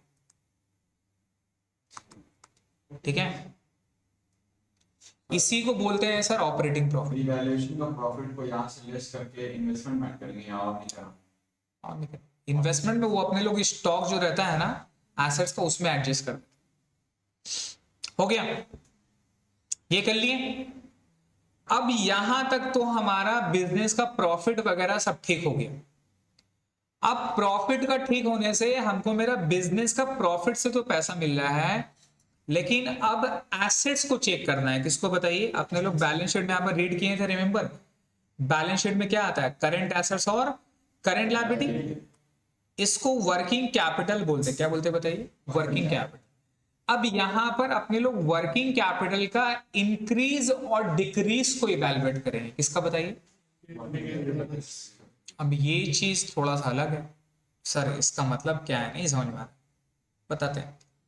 जैसा करंट एसेट्स में आपको क्वेश्चन में दिया हुआ रहा था स्टॉक, दिया हुआ रहा डेटर, दिया हुआ रहा प्रीपेड एक्सपेंसेस, क्या दिया रहा। अब आपको दो बैलेंस दे देगा, एक दे देगा ओपनिंग का और एक दे देगा क्लोजिंग का। ओपनिंग में स्टॉक बोल रहा है 20,000, क्लोजिंग में बोल रहा है 50,000। ठीक है, क्लोजिंग में कितना है 50,000। डेटर ओपनिंग में बोल रहा है 85,000, क्लोजिंग में बोल रहा है 65,000, घट गया। प्रीपेड एक्सपेंसेस ओपनिंग में 2,000, क्लोजिंग में 12,000। ठीक है, इस तरह से करंट एसेट्स है और इस तरह से करंट लायबिलिटी भी। करंट लायबिलिटी में आपको सर सुंदरी क्रेडिटर और क्या देता है, बिल्स पेबल, है ना। अब क्वेश्चन में ना बैंक ओडी भी दिया रहता है, क्या गिवन रहता है, तो याद रखिएगा अगर बैंक भी है और बैंक ओडी भी है, तो बैंक को मानते हैं कैश एंड कैश इक्विवेलेंट और बैंक ओडी को मानेंगे करंट लायबिलिटी। अगर सिर्फ एक ही बैंक है और वो सिर्फ बैंक ओवरड्राफ्ट दिया हुआ है, तो वो कहां जाएगा, कैश एंड कैश इक्विवेलेंट में आएगा, यहां नहीं आएगा, समझ रहे हैं। तो यहाँ पे बिल्स पेबल मान लो संडी क्रेडिटर ओपनिंग में था 15,000 रुपया, ये हो गया 35,000। बिल्स पेबल 18,000 था, ये हो गया 15,000। क्लियर है। अब हमको ये दो डेटा से पता करना है कि भैया इंक्रीज हो रहा है या डिक्रीज हो रहा है, हमको वो बताइएगा। ठीक है, ये चीज क्लियर हो जाएगा, बस वन टाइम एक्टिविटी, उसके बाद क्लियर हो जाएगा। बेसिकली जो ऑपरेटिंग प्रॉफिट आया ना, उसमें इसको ऐड या लेस करना है, क्या करना है, क्यों ऐड क्यों लेस करना है वो समझा रहे हैं आपको। स्टॉक हमको बताओ, ओपनिंग में 20,000 था, क्लोजिंग में कितना हो गया, तो 30,000 क्या हुआ, इंक्रीज हुआ या डिक्रीज हुआ। प्रॉफिट लॉस अभी हम बात नहीं कर रहे हैं, 30,000 क्या हुआ, इंक्रीज हो गया, बढ़ गया। ये 85 था, ये 65 हो गया। 20,000 क्या हो रहा है, डिक्रीज हो रहा है ना। प्रीपेड 2,000 था, 12,000 हो गया। 10,000 क्या हो गया, इंक्रीज हो गया। ये 15,000 था, 35,000 हो गया। 20,000 क्या हुआ, इंक्रीज हुआ। ये 18 था, 15,000 हो गया। 3,000 क्या हो गया। यहां तक कोई प्रॉब्लम युनाज जी, यहां तक समझ में आया, कोई दिक्कत नहीं है। अब किसको ऐड और किसको लेस करेंगे ना, वो समझना। एक बात बताओ, ओपनिंग में 85,000 था, क्लोजिंग में डेटर 65,000 कैसे हो गया। 20,000 मेरा डेटर कम हो गया, इसका मतलब क्या हुआ, बैड डेट थोड़ी ना है भाई, इतना रुपये, इतना बड़ा रुपया का बैड डेट थोड़ी ना बोले। इसका मतलब क्या हुआ, डेटर ने पेमेंट किया होगा, तो डेटर से मेरा पैसा आया या पैसा गया, आया। तो मेरा कैश वाला जो मामला है उसमें पैसा इन हो रहा है या पैसा आउट हो रहा है, इन हो रहा है। क्लियर हो रहा है। इसका मतलब अगर डिक्रीज हो रहा है, अगर डिक्रीज हो रहा है, डिक्रीज हो रहा है डेटर, तो मेरा कैश में क्या हो रहा है, इन हो रहा है, कैश में क्या हो रहा है, इन हो रहा है, इनफ्लो हो रहा है, क्या हो रहा है, इनफ्लो हो रहा है। तो ये मेरा कैश में क्या कर रहा है सर, कैश मेरा इनफ्लो हो रहा है। चीज समझ में आया कैसे हुआ। डेटर कम हो रहा मतलब क्या है जी, पैसा मिला ना भाई साहब, पैसा मिला तो मेरा कैश में क्या होगा, इन होगा या आउट होगा, इन होगा, तो कैश इनफ्लो मेरा ऐड हो जाएगा ना सर। उस तरह से स्टॉक देखिए, ओपनिंग में 20,000 था, क्लोजिंग में 50,000, तो 30,000 मेरा बढ़ गया। तो वो बढ़ा, इसका मतलब क्या हो गया, हम सामान खरीदे, सामान अभी बेच नहीं पा रहे, तभी मेरे स्टॉक में ऐड हुआ है। तो मेरा जो पैसा है वो मेरा कहां पे ब्लॉक हुआ है, कहां पे फंसा हुआ है, स्टॉक में फंसा हुआ है। तो मेरा पैसा क्या है, ये इनफ्लो है या आउटफ्लो है, आउटफ्लो है। आपका पैसा ब्लॉक ना हो गया जी, अगर ये बिक्री हो जाता, अगर ये बिक्री होकर पैसा आ जाता तो आपका पैसा इन होता ना। ये पैसा क्या हो रहा है, आउटफ्लो हो रहा है। क्या हो रहा है सर, आउटफ्लो। तो इन शॉर्ट में अपने को क्या समझ में आया, अपने को ये समझ में आ रहा है कि अगर एसेट से, अगर क्या बताइए, एसेट से अगर एसेट डिक्रीज हो रहा है, डिक्रीज हो रहा है, अगर डिक्रीज इन करंट एसेट्स है तो हमारा कैश क्या होगा, इनफ्लो होगा। और अगर इंक्रीज इन करंट एसेट्स है, क्या बोलिए, तो अगर इंक्रीज इन करंट एसेट्स है तो हमारा कैश क्या होगा, आउटफ्लो। याद रहेगा। तो एसेट्स का वैल्यू अगर घट जाएगा तो अपने लोग क्या करेंगे, ऐड करेंगे, क्या करेंगे, ऐड करेंगे। और एसेट्स का वैल्यू बढ़ जाएगा तो अपने लोग क्या करेंगे, लेस करेंगे। क्लियर है। और इसी का उल्टा क्या होता है, लायबिलिटी। इसी का उल्टा क्या होता है, लायबिलिटी। आप चेक करिए, चेक करिए, देखिए ओपनिंग में 15,000 था, क्लोजिंग में कितना हो गया, 35,000, तो 20,000 क्या हो गया, क्रेडिटर बढ़ गया। क्रेडिटर बढ़ गया, इसका मतलब क्या होगा, आप उधार में खरीदे, आप उधार में खरीदे तो उससे आपके पास पैसा जनरेट होगा, तो कैश क्या होगा, इनफ्लो हो जाएगा। तो अगर लायबिलिटी अगर इंक्रीज रहेगा तो मेरा पैसा क्या होगा सर, कैश, कैश मेरा इनफ्लो होगा। अब ये लायबिलिटी देखो घट गया, 18,000 था 15,000 हो गया, 3,000, कैसे घट गया भाई, कैसे घट जाएगा, लायबिलिटी घटता कैसे है, मुंह से ये घट गया, पैसा देना पड़ता है, क्या देना पड़ता है। तो लायबिलिटी को पेमेंट नहीं करेंगे तब तक तो घटेगा नहीं, ये पेमेंट हुआ है तभी तो मेरा क्या है सर, आउटफ्लो। तो जो एसेट्स में सीखे थे इसका उल्टा क्या होगा, लायबिलिटी। अगर लायबिलिटी में याद रखिएगा, लायबिलिटी में अगर इंक्रीज हो रहा है या लायबिलिटी में अगर डिक्रीज हो गया, क्या हो गया, तो आउटफ्लो। और अगर इंक्रीज हो गया देन क्या बोलेंगे, इनफ्लो। अब आप कंफ्यूज हो जाएंगे एसेट्स लायबिलिटी में, मर जाएंगे यहाँ कंफ्यूज होके। हम सिर्फ एक को याद करते हैं, किसको याद करते हैं, सिर्फ इसको याद करते हैं, बस खत्म, और हमको याद करना नहीं। अगर एसेट्स घट रहा तो क्या करना है, तो एसेट्स बढ़ रहा तो क्या करना है, लेस। इसका उल्टा क्या है, खत्म। इसका उल्टा क्या है, लायबिलिटी। तो एसेट डिक्रीज करना है तो ऐड, तो अगर लायबिलिटी डिक्रीज करना है तो लेस। लायबिलिटी डिक्रीज हो रहा है तो लेस, लायबिलिटी इंक्रीज हो रहा है तो ऐड। तो हम लोग सिर्फ एक को याद करेंगे, सिर्फ डिक्रीज इन एसेट्स हुआ तो क्या कर देना, ऐड। अब बाकी इसी का अपोजिट अपने लोग क्या करेंगे, समझ लेंगे। क्लियर हो गया, चीज समझ में आ रहा है। तो वो चीज यहां पे चेक करो, पढ़ो यहाँ पे क्या लिखा हुआ, decrease in current assets except cash and cash, इसको छोड़ के, उसको छोड़ के, वो नहीं लेना, वो नहीं लेना। अरे वो तो ओपनिंग क्लोजिंग में आएगा ना, उसका ओपनिंग ये वाला टोटल जोड़ के ऐड करेंगे तभी तो क्लोजिंग आएगा। तुम उसको भी यहां डाल देगा तो मैच कैसे करेंगे। तो डिक्रीज इन करंट एसेट्स क्या है, देखिए डिक्रीज इन करंट एसेट्स क्या है, ऐड हो गया। तो इंक्रीज इन करंट एसेट्स क्या होगा, लेस हो गया। Decrease in current assets add हो रहा है तो डिक्रीज इन करंट लायबिलिटी क्या होगा, उल्टा। Decrease in current assets less हो रहा है तो decrease in current liability less होता था तो इंक्रीज इन करंट लायबिलिटी क्या होगा, खत्म, सिंपल, फिनिश। क्लियर है। ये टोटल जोड़ के ऐड करके जो आता है इसको बोलते हैं कैश जनरेटेड फ्रॉम ऑपरेशन। क्या बोलते हैं बताओ, कैश जनरेटेड फ्रॉम ऑपरेशन। इतना कैश अपने लोग बिजनेस से जनरेट किए। अब इससे लेस कर देते हैं टैक्स पेड। क्या लेस करते हैं? ये जो टैक्स पेमेंट है ये ही एक्स्ट्राऑर्डिनरी आइटम तो रहेगा नहीं, लेस करके ये जो मेरा पैसा आता है इसी को बोलते हैं ऑपरेटिंग एक्टिविटीज। अब देखिए यहाँ टैक्स का दो मतलब है, एक है प्रोविजन और एक है टैक्स। प्रोविजन जितना अपने लोग डिक्लेयर किए और पेमेंट का पता कब चलता है? नेक्स्ट ईयर, है ना। तो प्रोविजन वो मेरा इस साल डिक्लेयर किए नेक्स्ट ईयर के लिए, और पेमेंट कब हो रहा है? पिछला साल का टैक्स का पेमेंट इस साल होता है। क्लियर है? तो याद रखिएगा, अगर प्रोविजन फॉर टैक्स बोलेगा तो पीएल में ऐड होगा, और टैक्स पेमेंट लिखेगा तो कहां पर होगा? यहां पे होगा। ये अपने लोग जोड़ के निकालते हैं ऑपरेटिंग एक्टिविटीज।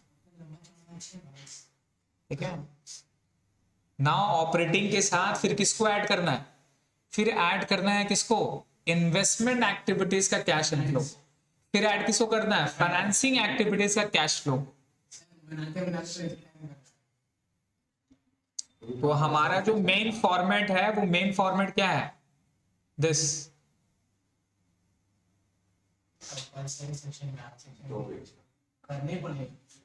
इस तरह से अपने लोग को बनाना है। समझ में आ रहा है? तो बेसिकली यहां पर क्या है, एक बार इसको डील करो तो ये नेट प्रॉफिट निकालना पीएल का, और ये एक्चुअल में क्या difference between closing balance and opening balance of PL account, ये यहां दिखा दिए। अब ये जितना क्या है सर, नॉन ऑपरेटिंग वाला पार्ट है, क्या कर देंगे उसको? Transfer to reserve, propose dividend, interim dividend, provision for tax, extraordinary, जो सबका सब क्या कर देना है? ऐड कर देना है। Refund of tax credit less कर देना है। ये नेट प्रॉफिट आ गया। फिर उसके बाद item to be added, non cash and non operating, क्या क्या चेक करो? डिप्रिसिएशन, प्रिलिमिनरी, अच्छा preliminary expenses write off, goodwill written off, interest on drawing, borrowing, loss on sale of furniture, ये सारा ऐड होगा लेस में। Interest income, dividend income, rental income, profit on sale of fixed assets, ये क्या निकल गया?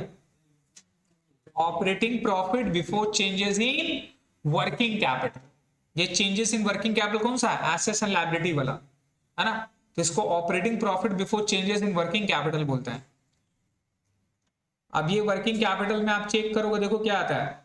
Decrease in current assets क्या होता है? ऐड होता है। और इंक्रीज इन करंट लायबिलिटी क्या होता है? ऐड हो जाएगा, है ना।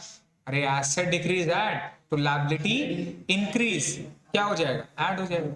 अब ये उसी का चीज दिया हुआ है, क्या क्या एसेट्स और क्या क्या लायबिलिटी। इसके उल्टा क्या है sir? Decrease in current asset less हो जाएगा, इंक्रीज इन करंट लायबिलिटी क्या हो जाएगा सर? ऐड हो जाएगा। ठीक है, यही सारा पॉइंट दिया हुआ है। ये अपने लोग जोड़ के निकाल लेते हैं कैश जनरेटेड फ्रॉम ऑपरेशन। इससे लेस क्या करते हैं? इनकम टैक्स पेड, क्या वर्ड लिखा हुआ है? पेड, जितना पेमेंट किया अपने, ये लेस करके, एक्स्ट्रा ऑर्डिनरी तो रहता नहीं है सर, ये लेस करके जो आता है यही हमारा नेट कैश ऑपरेटिंग, ये निकल गया। अब खत्म नहीं हुआ है बॉस, अब फिर क्या है? इन्वेस्टमेंट, जो अपने लोग सीख चुके हैं। फिर क्या है? फाइनेंसिंग। ये जो हमारा है ये क्या है? Net cash from financing. और देखो ये हमारा निकल गया net cash increase during the year, during the year. अब इसके साथ क्या ऐड करेंगे? ओपनिंग ऐड कर देंगे। क्या ऐड करेंगे? ओपनिंग ऐड कर देंगे। Cash and cash equivalent at the beginning of the year मिला, एट द बिगिनिंग और मिला। ये जो हमारा आंसर आएगा, ये आंसर किसके साथ मैच होना चाहिए? ये क्लोजिंग के साथ मैच होना चाहिए। ये जो मेरा आंसर आएगा, ये जो मेरा क्लोजिंग है, इसके साथ ये वाला फिगर क्या होना चाहिए? मैच होना चाहिए। अगर मैच हो गया तो भैया अपने लोग सही बने। ठीक है, एक नॉर्मल सा एक छोटा सा क्वेश्चन करते हैं अपने लोग। एक बार फॉर्मेट को देख लो, कुछ प्रॉब्लम है तो बताओ।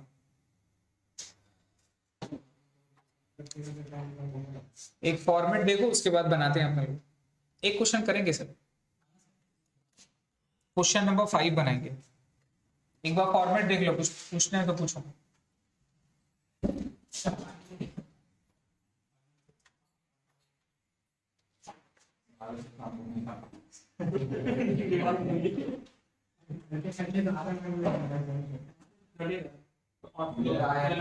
दो क्वेश्चन कंपल्सरी, तो कंपलसरी है। कंपल्सरी क्या है? सिलेबस से कराएगा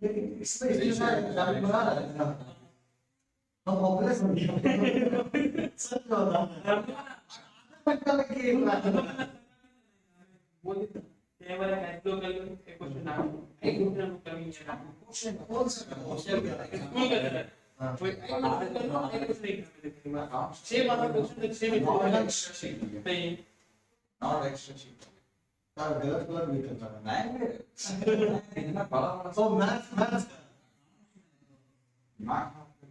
will not look अरे सही बात है तो आज तो फिर ऐसे ही देगा नहीं हम चाहते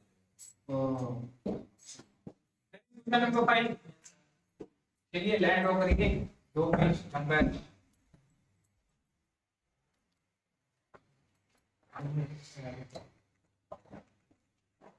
ये भी तेजी में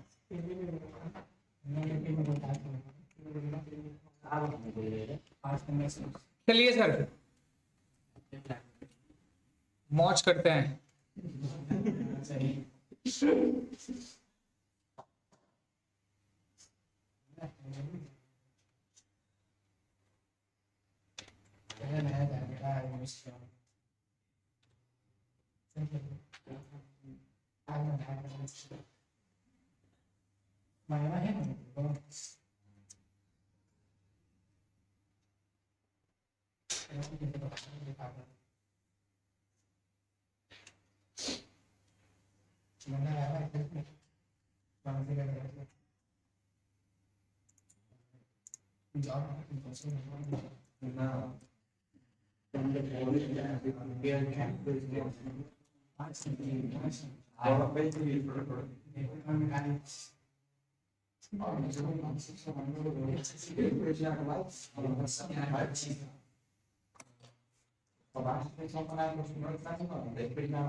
चलिए एक छोटा ऐसा सा क्वेश्चन करते हैं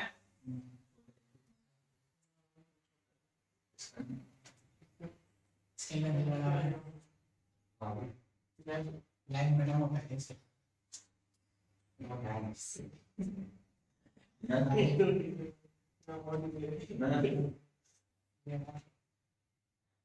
स्केल करने इस्तेमाल कर रहा है चलिए मैंने पर नीचे किया एक 5 एग्जाम में दे सकते क्वेश्चन कितना नंबर है पेज नंबर बताइए तो page number 229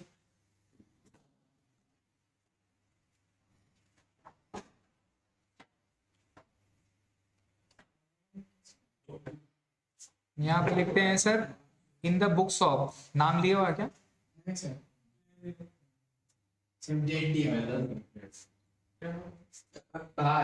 cash flow statement या लिखते हैं statement of cash flow sir नाम दिया हुआ ठीक है क्वेश्चन नंबर कितना है हाँ सुनिए for the end for the year ended वहां बेटा ये ईयर क्या है देखिए 31 दिसंबर 2019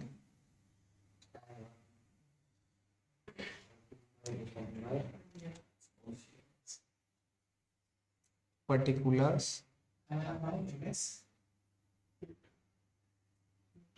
amount rupees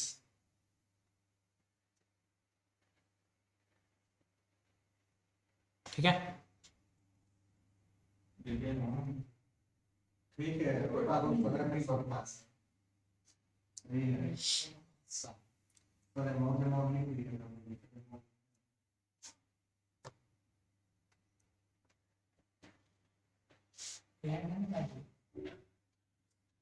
स्टार्ट करें तो सबसे पहले सर अपने लोग बोलते हैं नेट कैश और कैश इक्विवेलेंट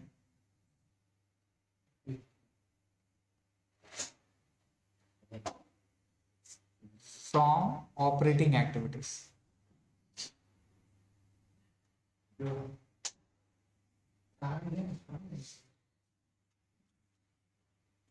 ये हेडिंग अपने लोग बढ़ाते हैं ठीक है अच्छा कैश इक्विवेलेंट लिखने की जरूरत नहीं है सिर्फ net cash from operating activities.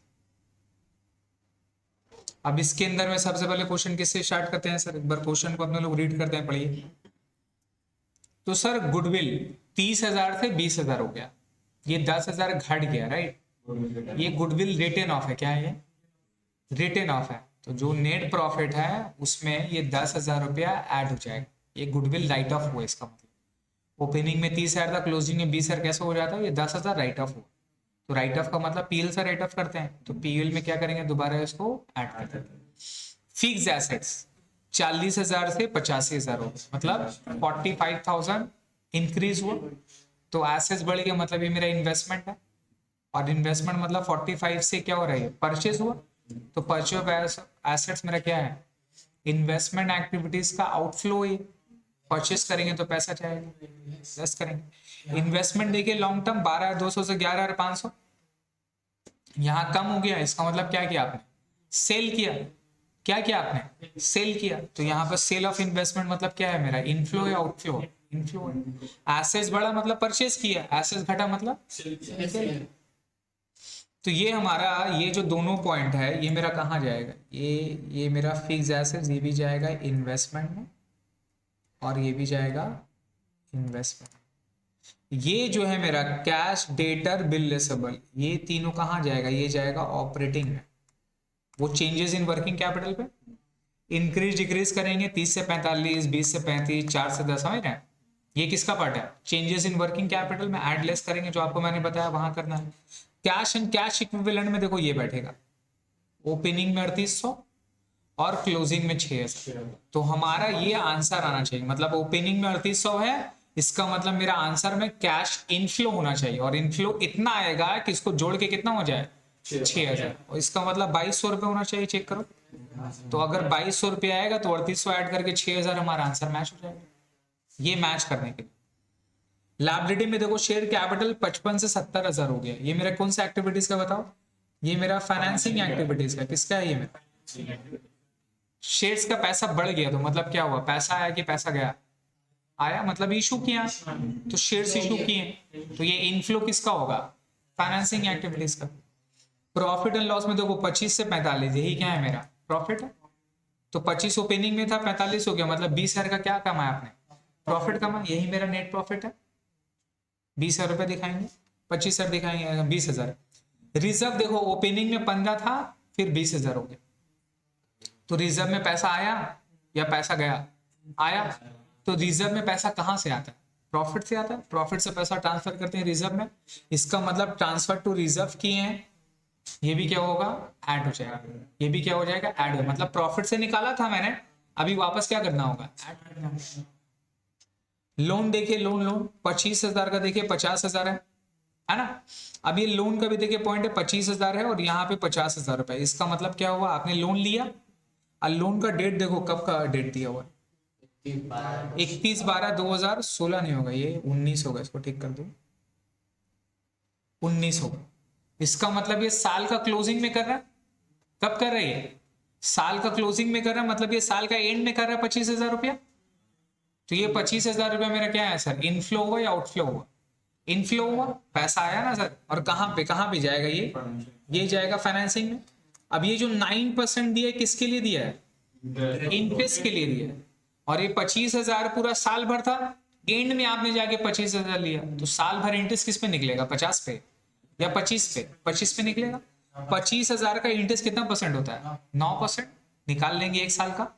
तो ये जो इंटरेस्ट है ये मेरा पीएल से लेस हो गया होगा, और देखो लायबिलिटी में नहीं है, मतलब इसका पेमेंट हो गया, मतलब ये मेरा पीएल से लेस हो गया था। लेकिन एक्चुअल में पीएल से तो नहीं होना चाहिए था, किससे होना चाहिए था, फाइनेंसिंग में आना चाहिए था। तो अपने लोग क्या करना होगा, इंटरेस्ट ऑन लोन को पीएल में क्या करेंगे, ऐड करेंगे। तो पीएल में एक्चुअल में 3 चीज जाएगा, गुडविल का राइट ऑफ जाएगा, ट्रांसफर टू रिजर्व जाएगा, और इंटरेस्ट ऑन लोन जाएगा। समझ गया। क्रेडिटर बिल्स पेबल ये किसका है सर, ये मेरा चेंजेस वाला है, करंट लायबिलिटी का। चेंजेस इन वर्किंग कैपिटल वाला, इंक्रीज डिक्रीज वहां पे करेंगे। क्लियर हो रहा है, थोड़ा सा क्लमजी होगा माइंड में, क्या करना नहीं करना है, और जब स्टार्ट करोगे तो समझ में आएगा। चलो, तो सबसे पहले नेट प्रॉफिट बैठाओगे 25,000, 45,000, तो सबसे पहले सर यहां पे नेट प्रॉफिट अपने लोग बैठाएंगे सर। और नेट प्रॉफिट कितना से आएगा? 45,000 माइनस 25,000।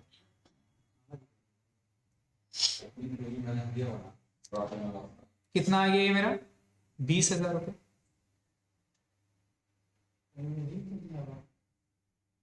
हो गया ना सर? अब इससे क्या करना है अपने लोग को? ऐड करना है जो ऑलरेडी लेस हो चुका है, लेस नहीं होना चाहिए था, उसको दोबारा क्या कर देंगे? ऐड कर देंगे। तो जैसा गुडविल, गुडविल तो ऐड में सर लिखेंगे गुडविल रिटर्न ऑफ, ऐड में बैठाइए गुडविल रिटर्न ऑफ। अब ये सबका डिफरेंस से निकालना है, समझ रहे हैं? एक एडजस्टमेंट होता है और एक नॉर्मल पीएल बैलेंस शीट। ये आपका बैलेंस शीट गिवन है। तो गुडविल कितना था देखिए, 20,000 हो गया। तो मतलब कितना का राइट ऑफ हो गया? 30,000 था और 20,000 हो गया, मतलब 10,000 से मेरा गुडविल राइट ऑफ हो गया। और वो राइट ऑफ कहां से हुआ होगा? पीएल से। पीएल में क्या कर देंगे? दोबारा ऐड कर देंगे। पीएल में क्या कर देंगे जी? ऐड कर देंगे। इसके अलावा एसेट साइड में और कुछ नहीं है। अब लायबिलिटी साइड में देखो, रिजर्व था 15,000 से कितना हो गया? 20,000। तो रिजर्व में पैसा आया, तो पैसा कहां से आया? पीएल से। तो पीएल से पैसा निकाले, मतलब पीएल से लेस किए, तो अभी पीएल में दोबारा क्या कर देंगे? ऐड कर देंगे।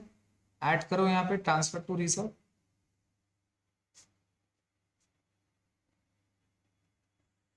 कितना रुपए ऐड हो जाएगा? 5,000, है ना? और क्या होगा यहाँ पे? इंटरेस्ट ऑन लोन, वो भी तो ऐड हो जाएगा, वो पीएल से लेस हो गया था।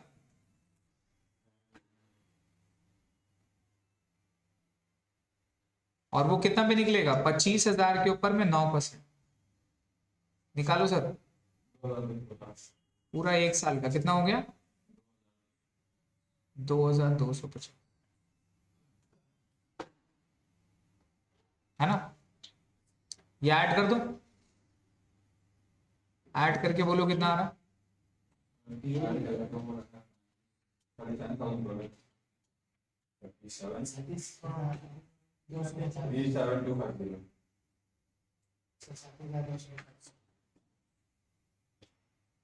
क्लियर है?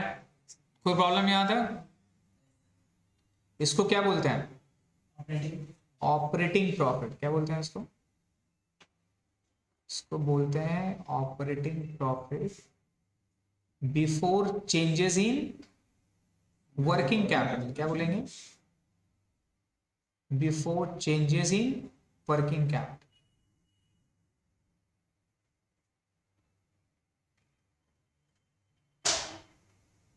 Before changes in working capital. हो गया? अब क्या करना है? अब करंट एसेट्स और करंट लायबिलिटी को इंक्रीज डिक्रीज निकालना, रिमेंबर। और अपने लोग क्या सीखे थे उसमें? क्या ऐड होता है? सिर्फ एक चीज बोले थे, याद करते हैं। क्या? Decrease. Decrease in current assets क्या होता है? ऐड होता है। तो इंक्रीज इन करंट एसेट्स क्या होगा? लेस होगा। आप चेक करो, अब एसेट्स में चेक करो, देखो क्या है? इन्वेंट्री है, 30 से कितना हो गया? 45। 30 से कितना हो गया? एसेट्स चेक कर। 30 से कितना हो गया? 45। तो 15,000 क्या होगा? इंक्रीज हुआ डिक्रीज हुआ? इंक्रीज हो गया, बढ़ गया ना। तो क्या करेंगे? क्या करेंगे? लेस या ऐड? लेस। पता, इस तरह से बैठाते जाना। लेस में लिखो increase, increase in inventory. Increase inventory कितना हो जाएगा?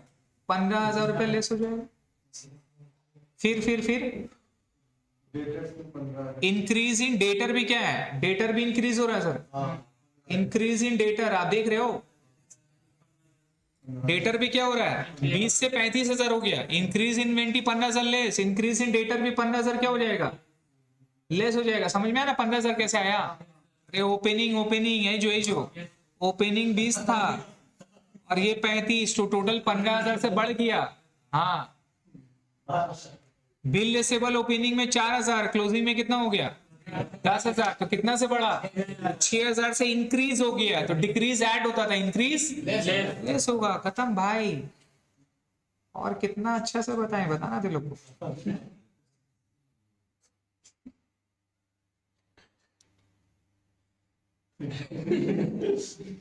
इंक्रीज इन बिल लेसेबल कितना रुपया, 6,000 रुपया ना, हो गया। एसेट साइड कंप्लीट, कोई प्रॉब्लम एसेट साइड में? अब लायबिलिटी साइड में आओ, बोलो।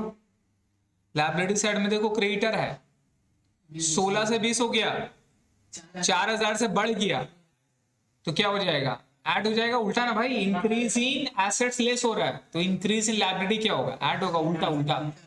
और बिल्स पेबल भी क्या हो रहा है सर, ऐड, तो ये दोनों ऐड होगा।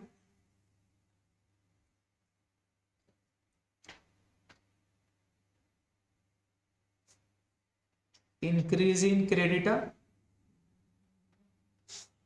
और क्या ऐड होगा sir, increase in bills payable. कितना रुपया था, इंक्रीज इन क्रेडिटर कितना रुपया है, 16 से 20, 4,000, और उसका 3,500। और उसका 3,500। ठीक है भाई, ये सब लेस होगा और ये वाला ऐड हो जाएगा। कितना आ रहा बोलो, ये 15 दूनी 30, 36, ये आ रहा है 1,250 है ना भाई, 4 3 7 7 और 1 8, टोटल हो गया 8,750। देखो सही है,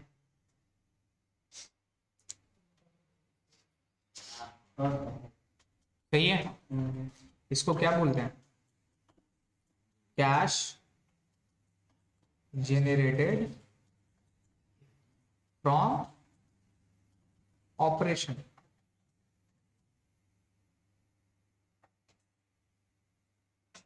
कैश जनरेटेड फ्रॉम ऑपरेशन, हो गया। अब इससे लेस करते हैं अपने लोग पेमेंट ऑफ टैक्स। क्या लेस करते हैं, payment of tax paid. Question में टैक्स के बारे में तो कुछ बोला नहीं, कुछ नहीं बोला ना सर, तो प्लस ये बाहर हो जाएगा, ये बाहर होके ये आ जाएगा 8750। बताओ ये हमारा क्या निकल गया, क्या निकल गया, इनफ्लो निकला या आउटफ्लो निकला, इनफ्लो निकला। कहां से इनफ्लो निकला, ऑपरेटिंग एक्टिविटीज, तो यहां लिखेंगे cash inflow from operating activities.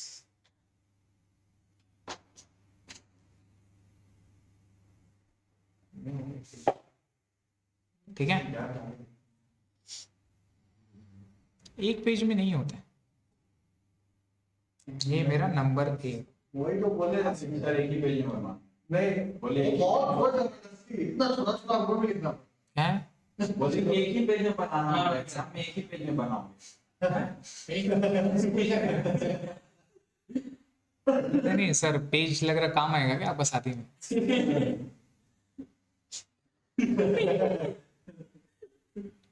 देखिए सर, हो गया। अब क्या है फिर, नेट कैश फ्रॉम, फिर कहां से निकालना बताओ, net cash from investing activities.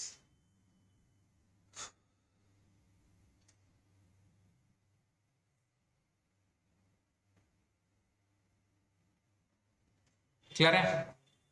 अब इन्वेस्टिंग में बेसिकली क्या आता है, एसेट्स। आप चेक करो क्या था वहां पे, फिक्स्ड एसेट्स और इन्वेस्टमेंट। अगर बढ़ा तो परचेज, घटा तो सेल। सेल मतलब इनफ्लो, परचेज मतलब सिंपल। तो देखो इन्वेस्टमेंट 12,200 से 11,500 हो गया, मतलब घट गया, तो बेचे। तो वर्ड क्या बोलेंगे, sale of investment. Sale of investment कितना रुपए का बेचा, 700 रुपए। समझ में 700 कैसे हुआ, डिग्री किया तो और इससे लेस हो जाएगा। लेस क्या होगा बोल, एसेट 40 से 85 हो गया भाई, एसेट्स खरीद रहे हैं दम दबा के। क्या बोलेंगे, परचेज ऑफ फिक्स्ड एसेट्स। और कितना रुपए का, sale of investment 700, purchase of fixed assets कितने रुपए का फिक्स एसेट हुआ? तो ये से लेस हो जाएगा ना सर। लेस होके जो मेरा बाहर बैठेगा वो बाहर कितना होगा? 44,300। और ये क्या है? आउटफ्लो या इनफ्लो? तो ये ब्रैकेट में होगा, है ना? ये ब्रैकेट में होगा 44 या 300। पूछ। सर कैसी समझ में आएगा आउटफ्लो एंड अरे भैया, बेच के 700 रुपये आ रहा है और खरीद रहा है 45,000 में, तो दोनों लेस करेंगे तो नेट क्या हुआ? पैसा गया कि पैसा आया? तो क्या बोलते हैं?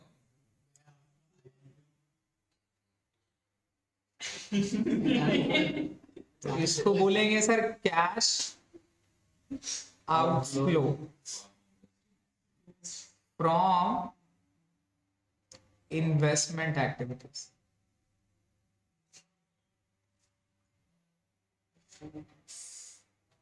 ये नंबर बी। अब पेज अगर एंड हो जाएगा ना तो यहां लिखेगा पीटीओ, पीटी ऊषा।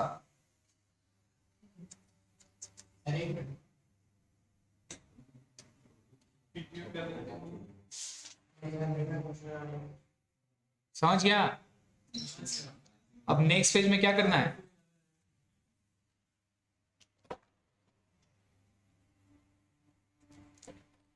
फिर से लाइन वगैरह टान लेगा।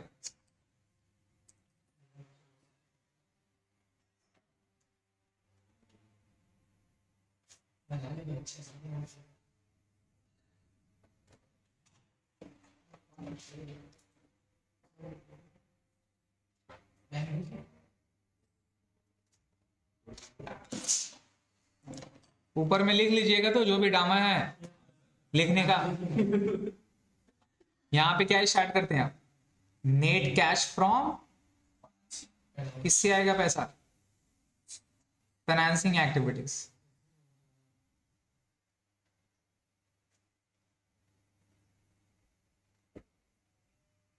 इसको अंडरलाइन कर देना। अब फाइनेंसिंग में आओ, देखो क्या है। शेयर कैपिटल में आओ, चेक करो। 55 था, देख रहे हो? 55 था ओपनिंग में और क्लोजिंग में कितना हो गया? 70।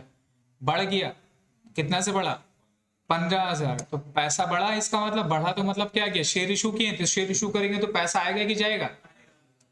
तो इश्यू ऑफ शेयर से हमारा पैसा आया, इनफ्लो हुआ। क्या लिखेंगे? Issue of shares.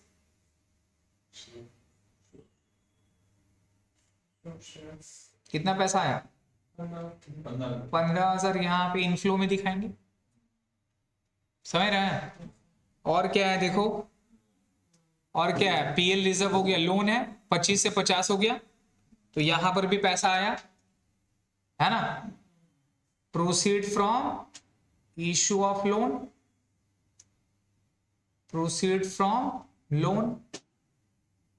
9% जो अपने लोग लोन लिए, कितना आया जी?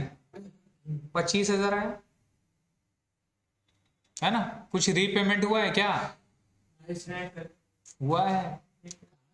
जो आप इंटरेस्ट यहाँ पे ऐड किए थे, इंटरेस्ट यहाँ पे ऐड किए थे ना, अंदर में तो शो नहीं था, मतलब वो तो पे ऑफ हो गया। अगर आउटस्टैंडिंग रहता तो बैलेंस शीट में रहता, बट आउटस्टैंडिंग तो नहीं है, तो पेमेंट हो गया ना सर। बट यहाँ पे नहीं आता, ये ऑपरेटिंग में नहीं आता। कहाँ आता ये? फाइनेंसिंग में आता है। तो यहाँ पे लिखेंगे इंटरेस्ट ऑन लोन पेड,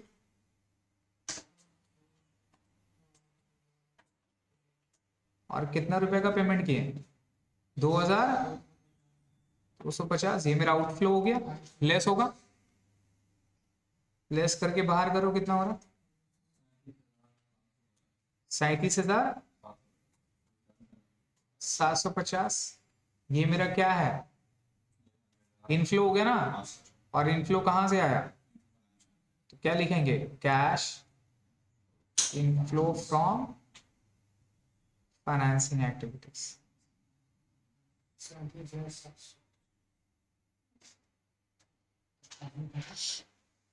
37,750। ये हो गया सी। इन्वेस्टमेंट वाला था बी, ये था ए। अब तीनों को क्या कर देना है? जोड़ देना है। तीनों को जोड़ो आप। ये 8,750, ये 37,750, और ये 44,300 से लेस होगा। करके देखो कितना आता है।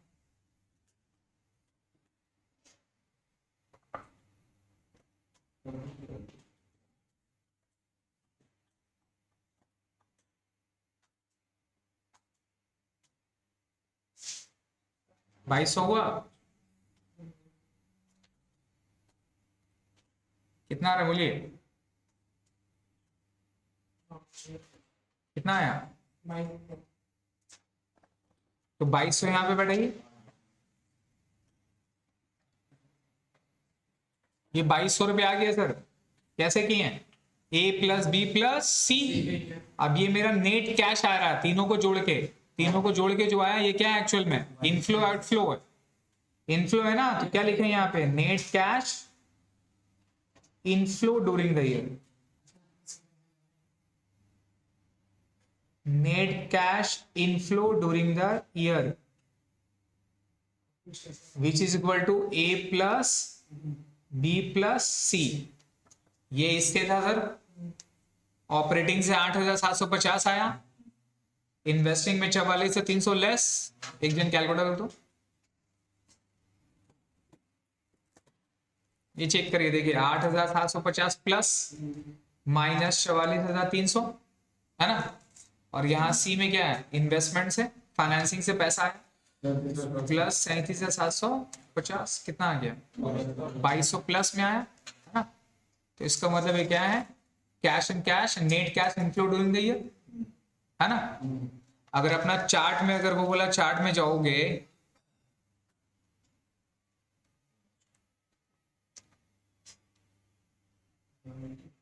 ये है ना सर, ये तीनों को जोड़ देते हो, ये तीनों को जोड़ के क्या निकल गया?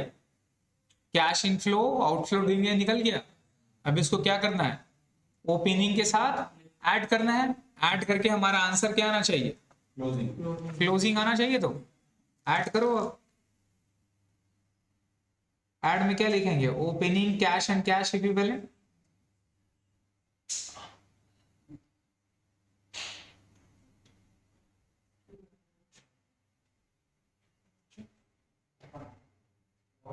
कितना रुपए था देखो? कैश एंड बैंक था ना, कितना था? 3,800 है। जोड़ दो, जोड़ के कितना आ गया? 6,000 आया। This must be equal to what? क्या होना चाहिए? Which is closing cash and cash equivalent. ये हमारा आंसर आना चाहिए, और जो कि मैच होना चाहिए। क्या होना चाहिए सर? मैच होना चाहिए। अगर ये मैच नहीं हुआ तो भाई साहब फिर से बनानी होगा, बिकॉज आप गलत बना दिए। कितना है ना? 6,000 रुपया है सर, मेरा मैच हो गया।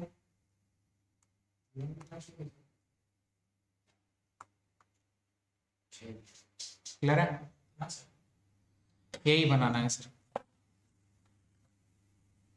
और मैं आपको प्रैक्टिकली बोलूं तो यही है आपका टीचर्स लेवल, एक क्लास। तेरा नहीं है बाबू, आईएससी वाला और आगे थे। हाँ भी सर समझ में आया? तो ये कैश फ्लो था बेसिकली। एक बार अपने लोग नेक्स्ट क्लास से कुछ होमवर्क वगैरह देंगे, उसको करके आइएगा, और फिर कुछ एडजस्टमेंट भी करवाएंगे, ठीक है? तो नेक्स्ट क्लास में अपने लोग आगे करेंगे।